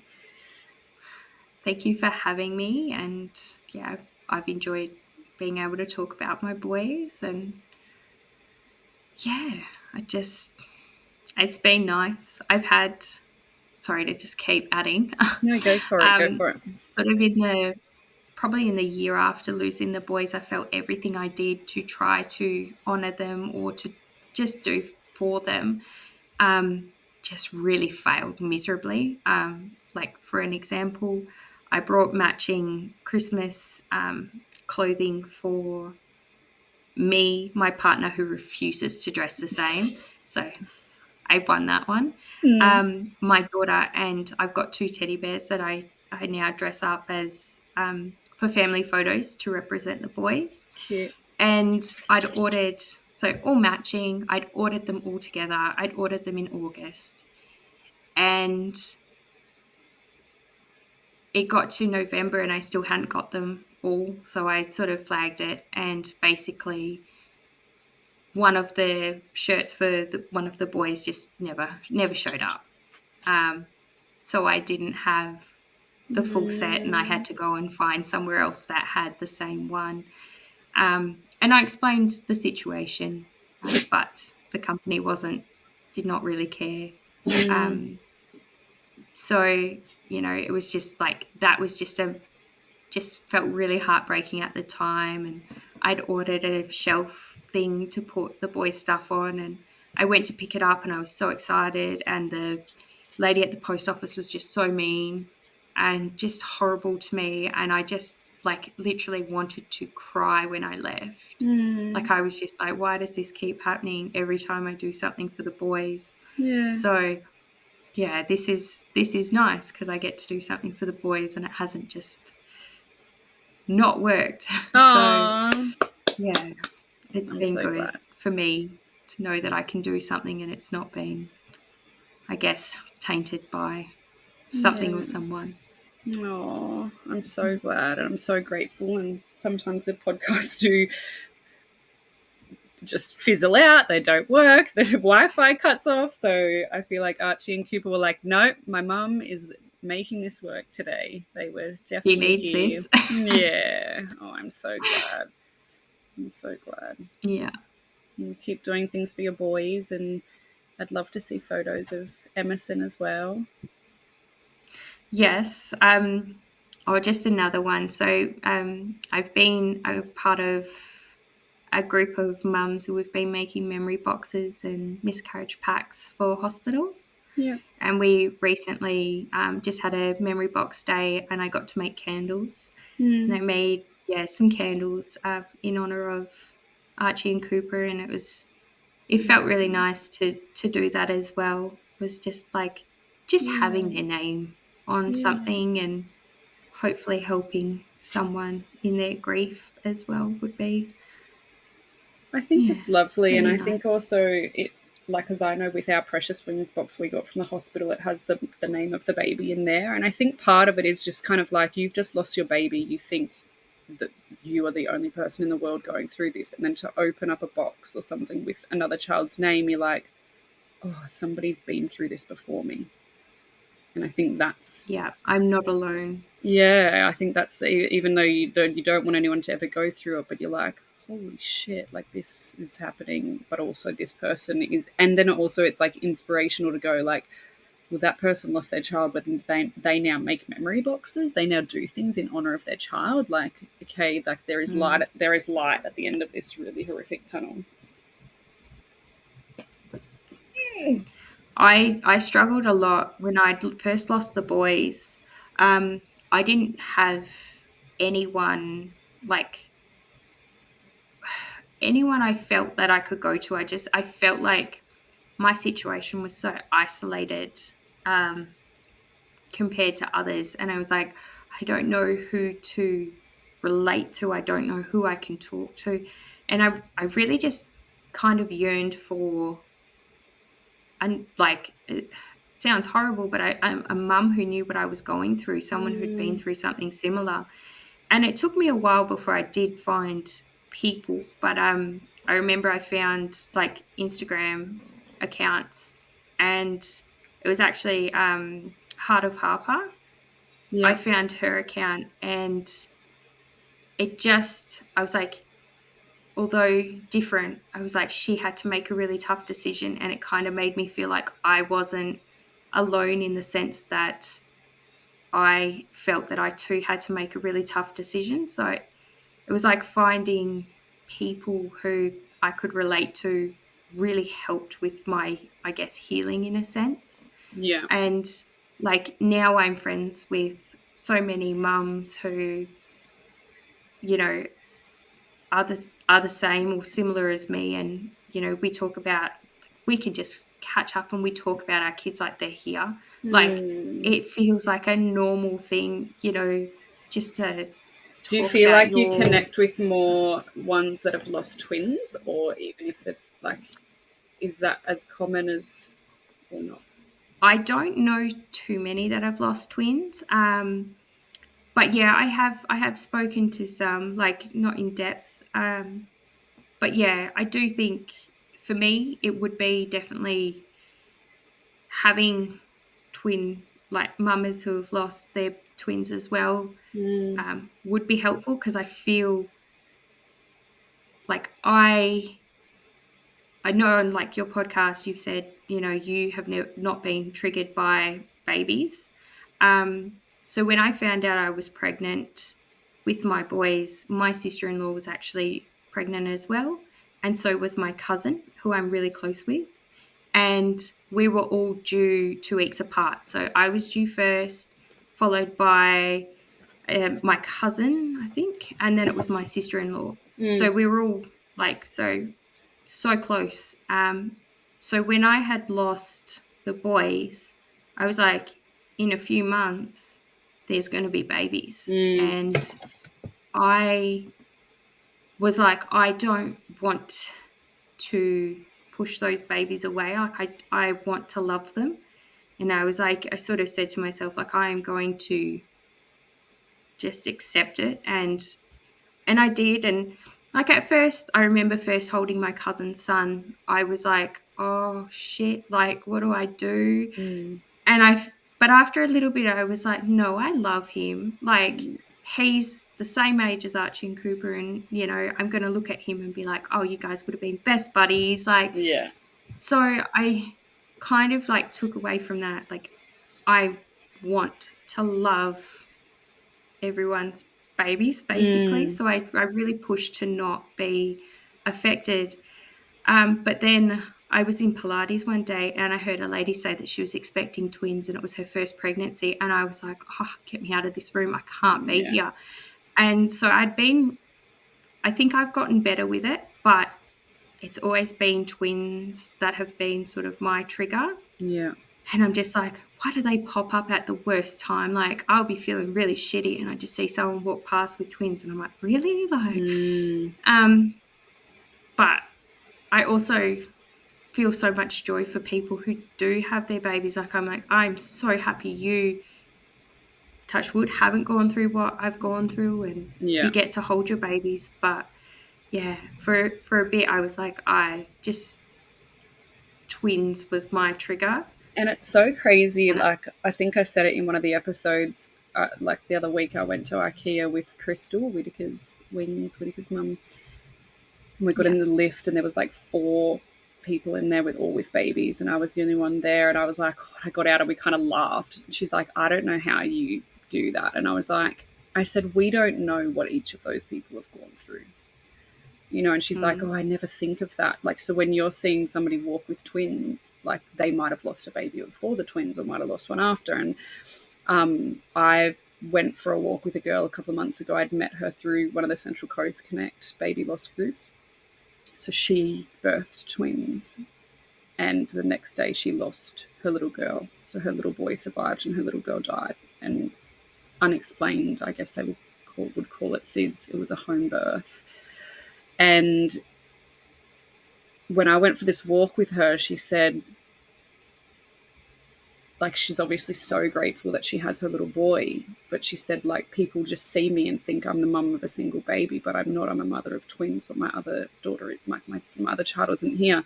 And I guess as people like us, like, I would walk around and see someone with their baby and think how blessed they are, but we don't know that they may have lost that other child. And so it's just like, I always try to remind myself of that whenever I'm triggered or whenever I see something. Like, I wonder what their journey is. Like, I'm being triggered by seeing this thing right here, but we actually don't know their story in and around that.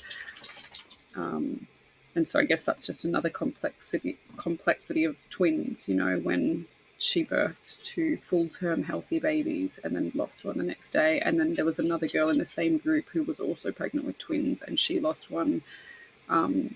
She was told the whole time it was high risk, and she lost one, I'm not sure the gestation, but about halfway, and then the other one survived. So then there's this other trauma of losing one part way and the other one surviving, and it's like,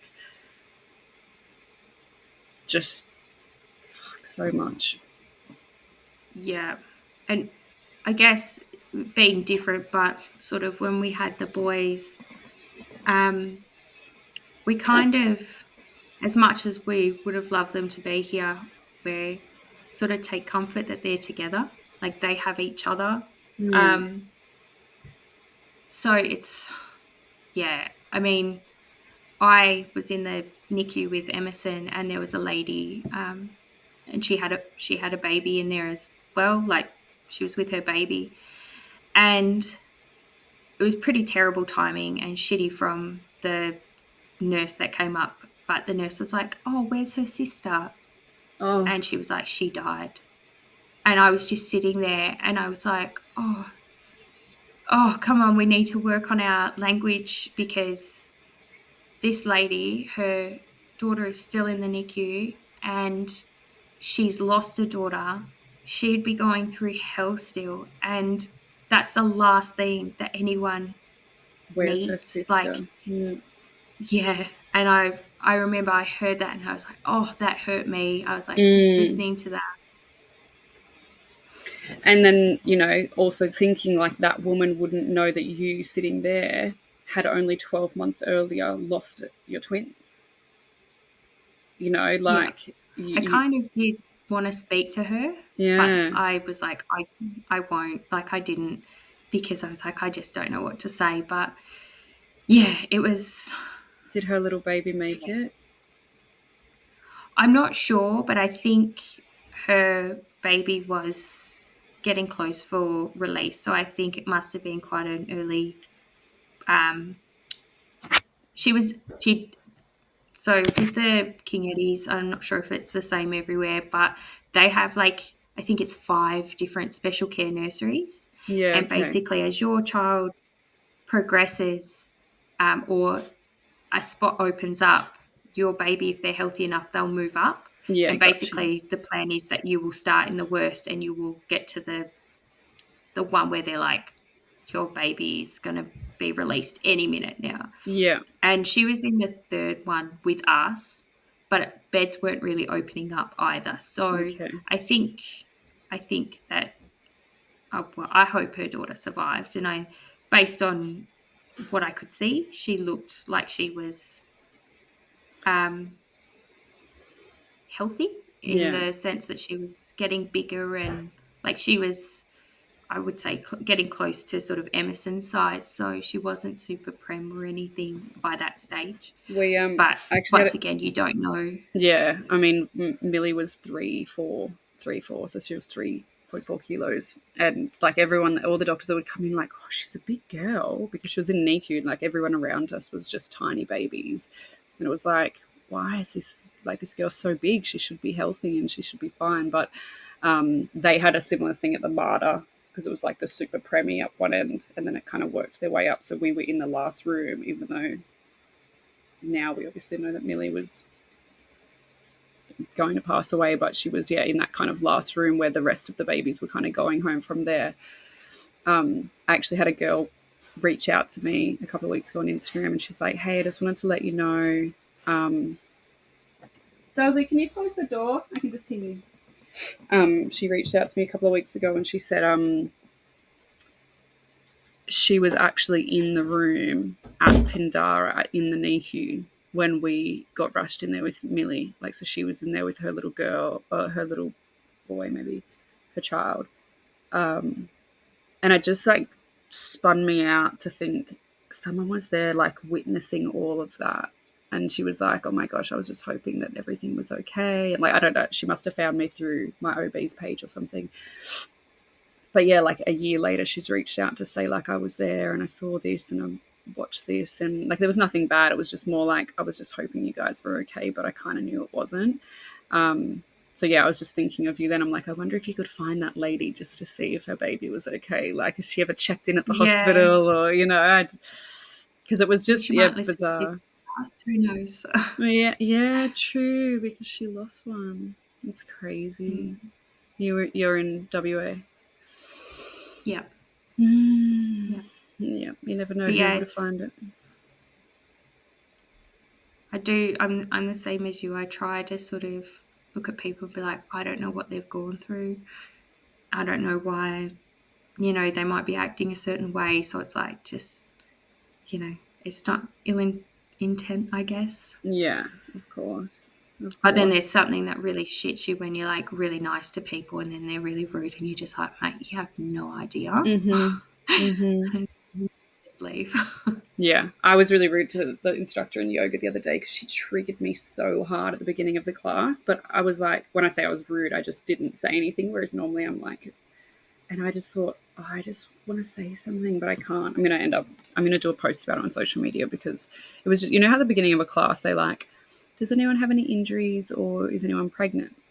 That's all they have to say, right? People either say yes or no. Mm. She was like, oh, it's always strange asking if people are pregnant because some people don't want to talk about it, and like, literally, and I'm thinking, just shut up, just stop. Because like we'd had a miscarriage Yeah. 2 weeks earlier, and 2 days later I was going in for my endometriosis surgery. So I'm like sitting there thinking I should be pregnant. I'm not. I'm in yoga, which I have not been pretty much all year, but I'm here, like just to kind of get my head space before this surgery.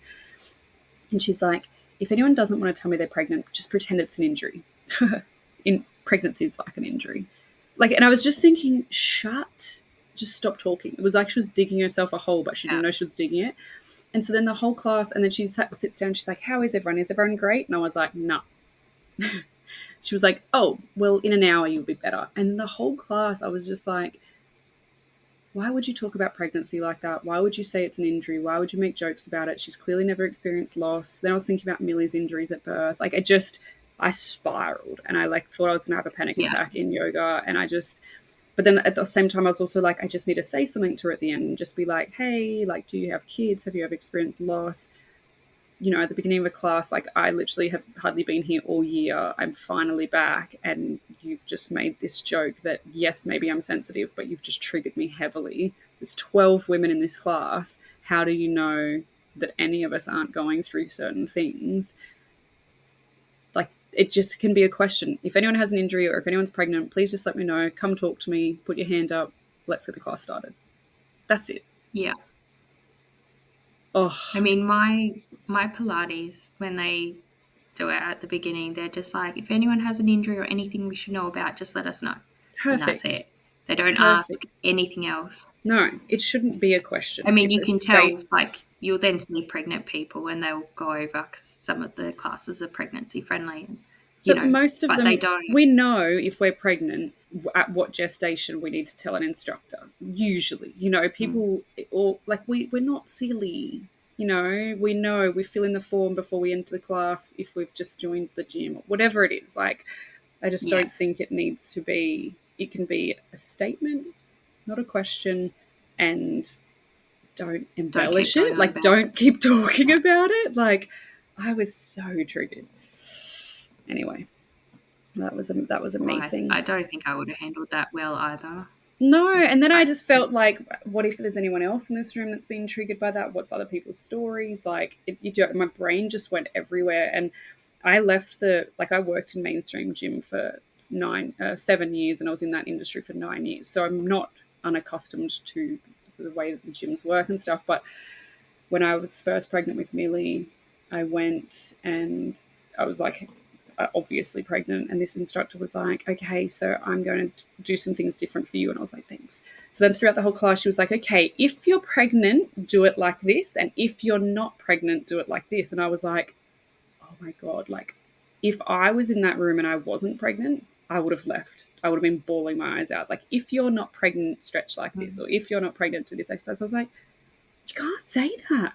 And so then I left the yeah. mainstream gym because I was pregnant and I felt like I was triggering other people.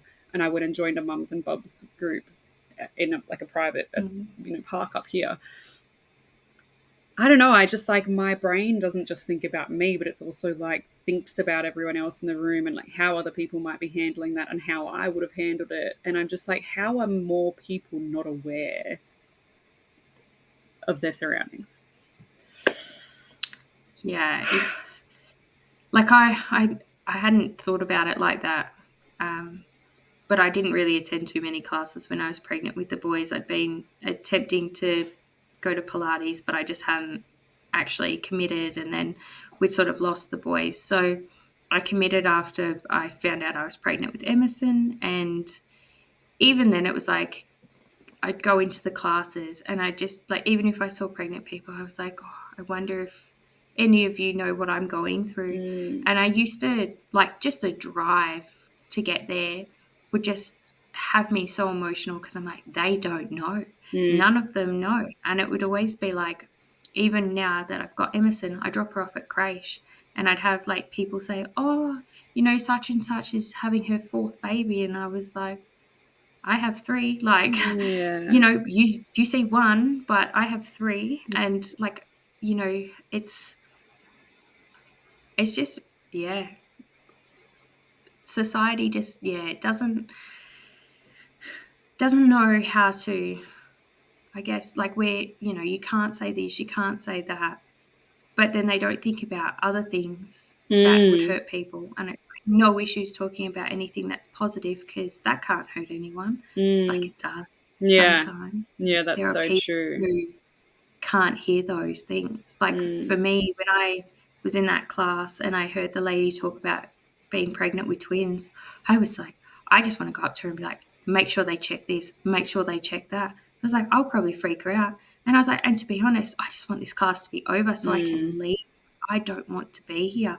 And then I just broke down in the car on the drive home because I was like, I just wasn't expecting that. I wasn't prepared for it. And yeah, it broke me. Yeah. And that was happy news. There was nothing, like they weren't even talking to me. I could just hear it. Yeah. Like, I mean, I was in a pregnancy friendly class because I Yeah. was, just sort of had a baby and didn't want to push myself too much. But yeah, it was not ideal. I know. And then just think about how many conversations you've been in where somebody like could have just overheard something and been triggered, and it's just everyone's got their own triggers, not just in the baby loss world. Like it's just we never know what conversation is going to trigger a thought or an emotion or a smell or it's and I'm sure it's never going to end. I think we're always going to have those moments. Yeah, I think we just, like, everyone just needs to be a bit more mindful about everything. Like, don't talk about something that could be really hard for people to hear as well. Like, it's hard. Yeah.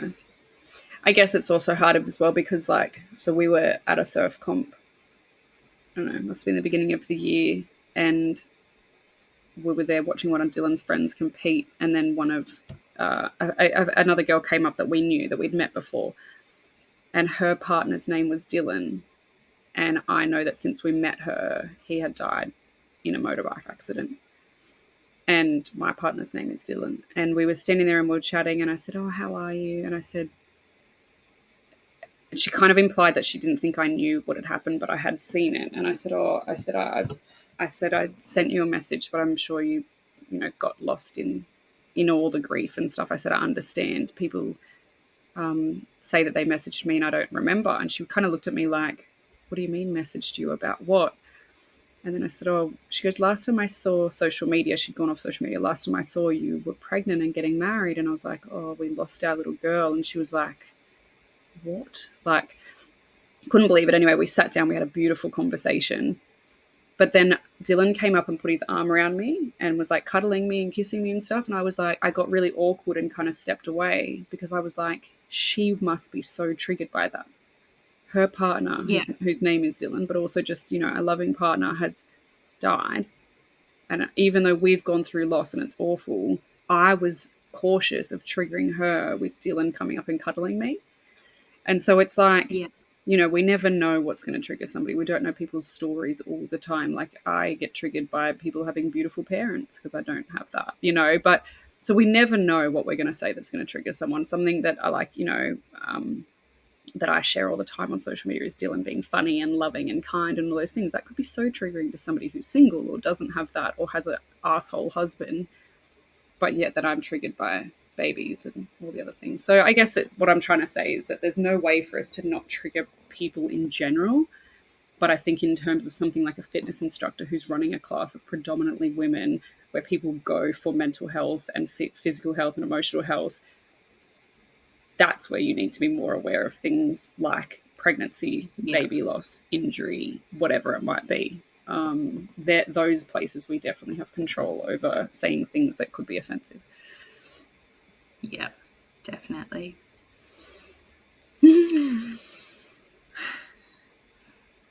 Yeah, I'm a bit the same. Like if I like even talking about Emerson and her surviving in this podcast, it feels a bit hard because there's people who don't have that, yourself as well, and it brings me joy that I have her, but as much as it may not, you know, anger anyone to the point that they're like, well, that's bullshit and I should have that, it would still hurt. It still Mm, isn't going to feel nice. And, you know, it's my story, and I came on here to share that, but I still do feel like sorry to anyone who that does upset. mm. But Yeah. I also asked you to talk about this, and some there's I think maybe in the beginning I didn't always go into pregnancy after loss or even just other babies because maybe I wasn't in the space to know those things. But I love hearing about it now, and that's why I do ask the question. What was it like? Because you've actually inspired me to think that pregnancy after loss doesn't just have to be filled with anxiety. Of course, you had extra scans and whatever, but um, you went through and even had a preemie baby and she was in NICU and it was still all okay. And so it was actually so nice to hear you talk about her and we all want to hear about healthy babies. And yes, it's fucking hard. Like I have Milli's first birthday next week and I don't have a baby in my arms and I was meant to be 11 weeks pregnant and I'm not. And so, all those things are hard, but it doesn't mean I'm not happy for you and love that you have Emerson and that you had her for the boy's first birthday. I love all that for you. Yeah. Well, I have everything crossed, and I hope that I hear good news. I'm not going to lie. When I did hear your news, the good news, that you were pregnant, I told my partner straight away. I was like, one of the ladies I follow on Instagram, she's pregnant, and I was so excited. And you already are, but you will make an absolute great mum to your earthside children, just as you do to Milli and her little siblings above. Thank you. I appreciate that. Appreciate it so much. Well, I hope to share good news with you very soon. I'm going to actually jump off and record my final podcast with probably all of the updates that we have. Not that there's anything too exciting. It's all the shit and the shambles. But so your episode is going to be up this Sunday, the last interview of Yeah. the season. And then my final one will be up the week after with kind of like where we're at and what we're doing and all the other things. So thank you for following and loving and sharing and all the things. Yeah, well, I'll definitely listen to the last one and I'll probably be stalking your Instagram. Thank you. Thank you so much. I'll make sure I go on. I don't know if I'm following you back yet, but I'll go on and have a stalk myself and see photos of the boys and Emerson. Well, I've got two Instagrams. I've got just my personal one, which probably does have just more of Emerson because Yeah. I don't think people like on there would. I guess it's one of those accounts I've had since I was young. So I've Yeah. got people that I don't even speak to on there. And I don't know, I felt like it was just too, in a sense, personal. And I just didn't want to post Hmm. things and have any negative feedback from people in that sense. Yeah. So I created a second one, which was just more about the boys. I'm terrible with social media, so there's hardly ever posts. I I go was on it going to all the say time, but I never post anything. if there's any twin mums like lost mums that want to connect with you, is that the page that they should connect with you? Yeah, yeah, definitely. And like I'm big on, yeah, happy to catch up with people. And like we have a group of us that catch up like once a month. And it's the lady who organises it, she posted on all of the pages like in Perth on like Facebook that are sort of around loss. And I it really hope keeps that lady growing. reaches out to you from the one that had the two little girls and the. Imagine if she did. She Yeah, that would found be you. nice. You have to keep Yeah, me I posted. think I will if I do hear, I will let you know. But yeah, I think I think for me it was so hard not having someone, and also in the twin space, like Mm. just not that it hurts any less if you just lose one baby, but just someone who knows Yeah. you, like your experience a bit better, was always hard. And like I have now met twin mamas and haven't got to know them super well, but over time I will. And Yeah. like, I tend to be that person, I remember everyone's babies before I remember their names. Yeah. So someone would say something and I'm like, oh yes, I don't remember what mum's name is, but I remember them. And Yeah. like, I'm sort of big on, like, I try my best to, even if no one sees it, I try to remember, like, anyone I come across, their babies. And like, there was, I believe it was Ren, and they had painted her nails, I think. Mm-hmm. And I listened to the podcast and I Googled, like, hot pink nail polish, and I found the nail polish and then I checked that it was the same one on the podcast. And I was like, I just want to buy it and wear it, because I just like the fact that even though no one here, like, you might not know, but like, there's someone who might just be walking around with, like, something that is for your baby. You Yeah, don't that's know it, but beautiful. so I try to do stuff like that as well. Like, I always, That's so just, nice. I just want everyone's kids to be remembered the way that I want mine to. Yeah, that's So, beautiful. I'm going to let yeah. Ren's parents know that I'm sure, I don't know if they listen to all the episodes, but I'm sure that they will. I'll let them know, because I think that's beautiful. Yes, yeah. I feel that there is something about just knowing that someone somewhere is thinking about your child, and that'll just bring comfort. And, hopefully with this podcast, there'll be someone who, might hear about twins and just think, oh, Archie and Cooper. And, Absolutely. even if they don't remember my story or me, there's probably going to be someone who just remembers their names, and that's enough for me. I love that. I love that. And the amount of Milli things I see, Jessica, I think of you every time. I love it. I get so many messages, and even if I don't get the messages, I know that people are still doing it at 11:11, or a pink sunset, or a rose on the path, or something like that. It's super nice. I love that. Yeah. Makes us not feel so crazy. What's your sign for the boys? What am I going to see besides twins that would make me think of? Well, we've got, so I guess we're pretty, usual. We've got butterflies are our sort of thing, and white roses. So when we'd lost the boys, I went and brought a white rose plant, and I planted it. And every time, like, it's right outside our kitchen window, so every time it has new, like, roses on it, we're like, oh, the boys roses have roses, like, Yeah, and that's they smell nice. amazing. So yeah, those. Oh, I think there's just, those See are them our in main ones, everything. I Yeah, guess. Yeah. we just replanted our rose bush because we're getting our whole front driveway, our whole front area ripped up and a new driveway put in, and it was right where the Milli plant had been planted the year before. It was the year before I even had her that we got that plant given, but it did not bud until she was born, which was crazy. And so we've just repotted it, and I'm just like, please grow back. Like, I'm scared that we might have ruined the roots or something, but I'm sure she will at the right time. Yeah. Maybe right when there's some good news. I hope so. I hope so. Well, I'll keep you posted. Like I said, I'll stalk your Instagram. I'll send you a text in a moment, and if you want to reply with your Instagram handle, and then I'll pop it in the show notes. And so if anyone wants to find you or follow you or chat to you, then they will be able to find you that way. Okay, sounds great. Thank you so much for your time. Thank you as well, and I appreciate everything you've done in this space. Thanks, Lisa. Appreciate it. Chat soon. Bye. Bye.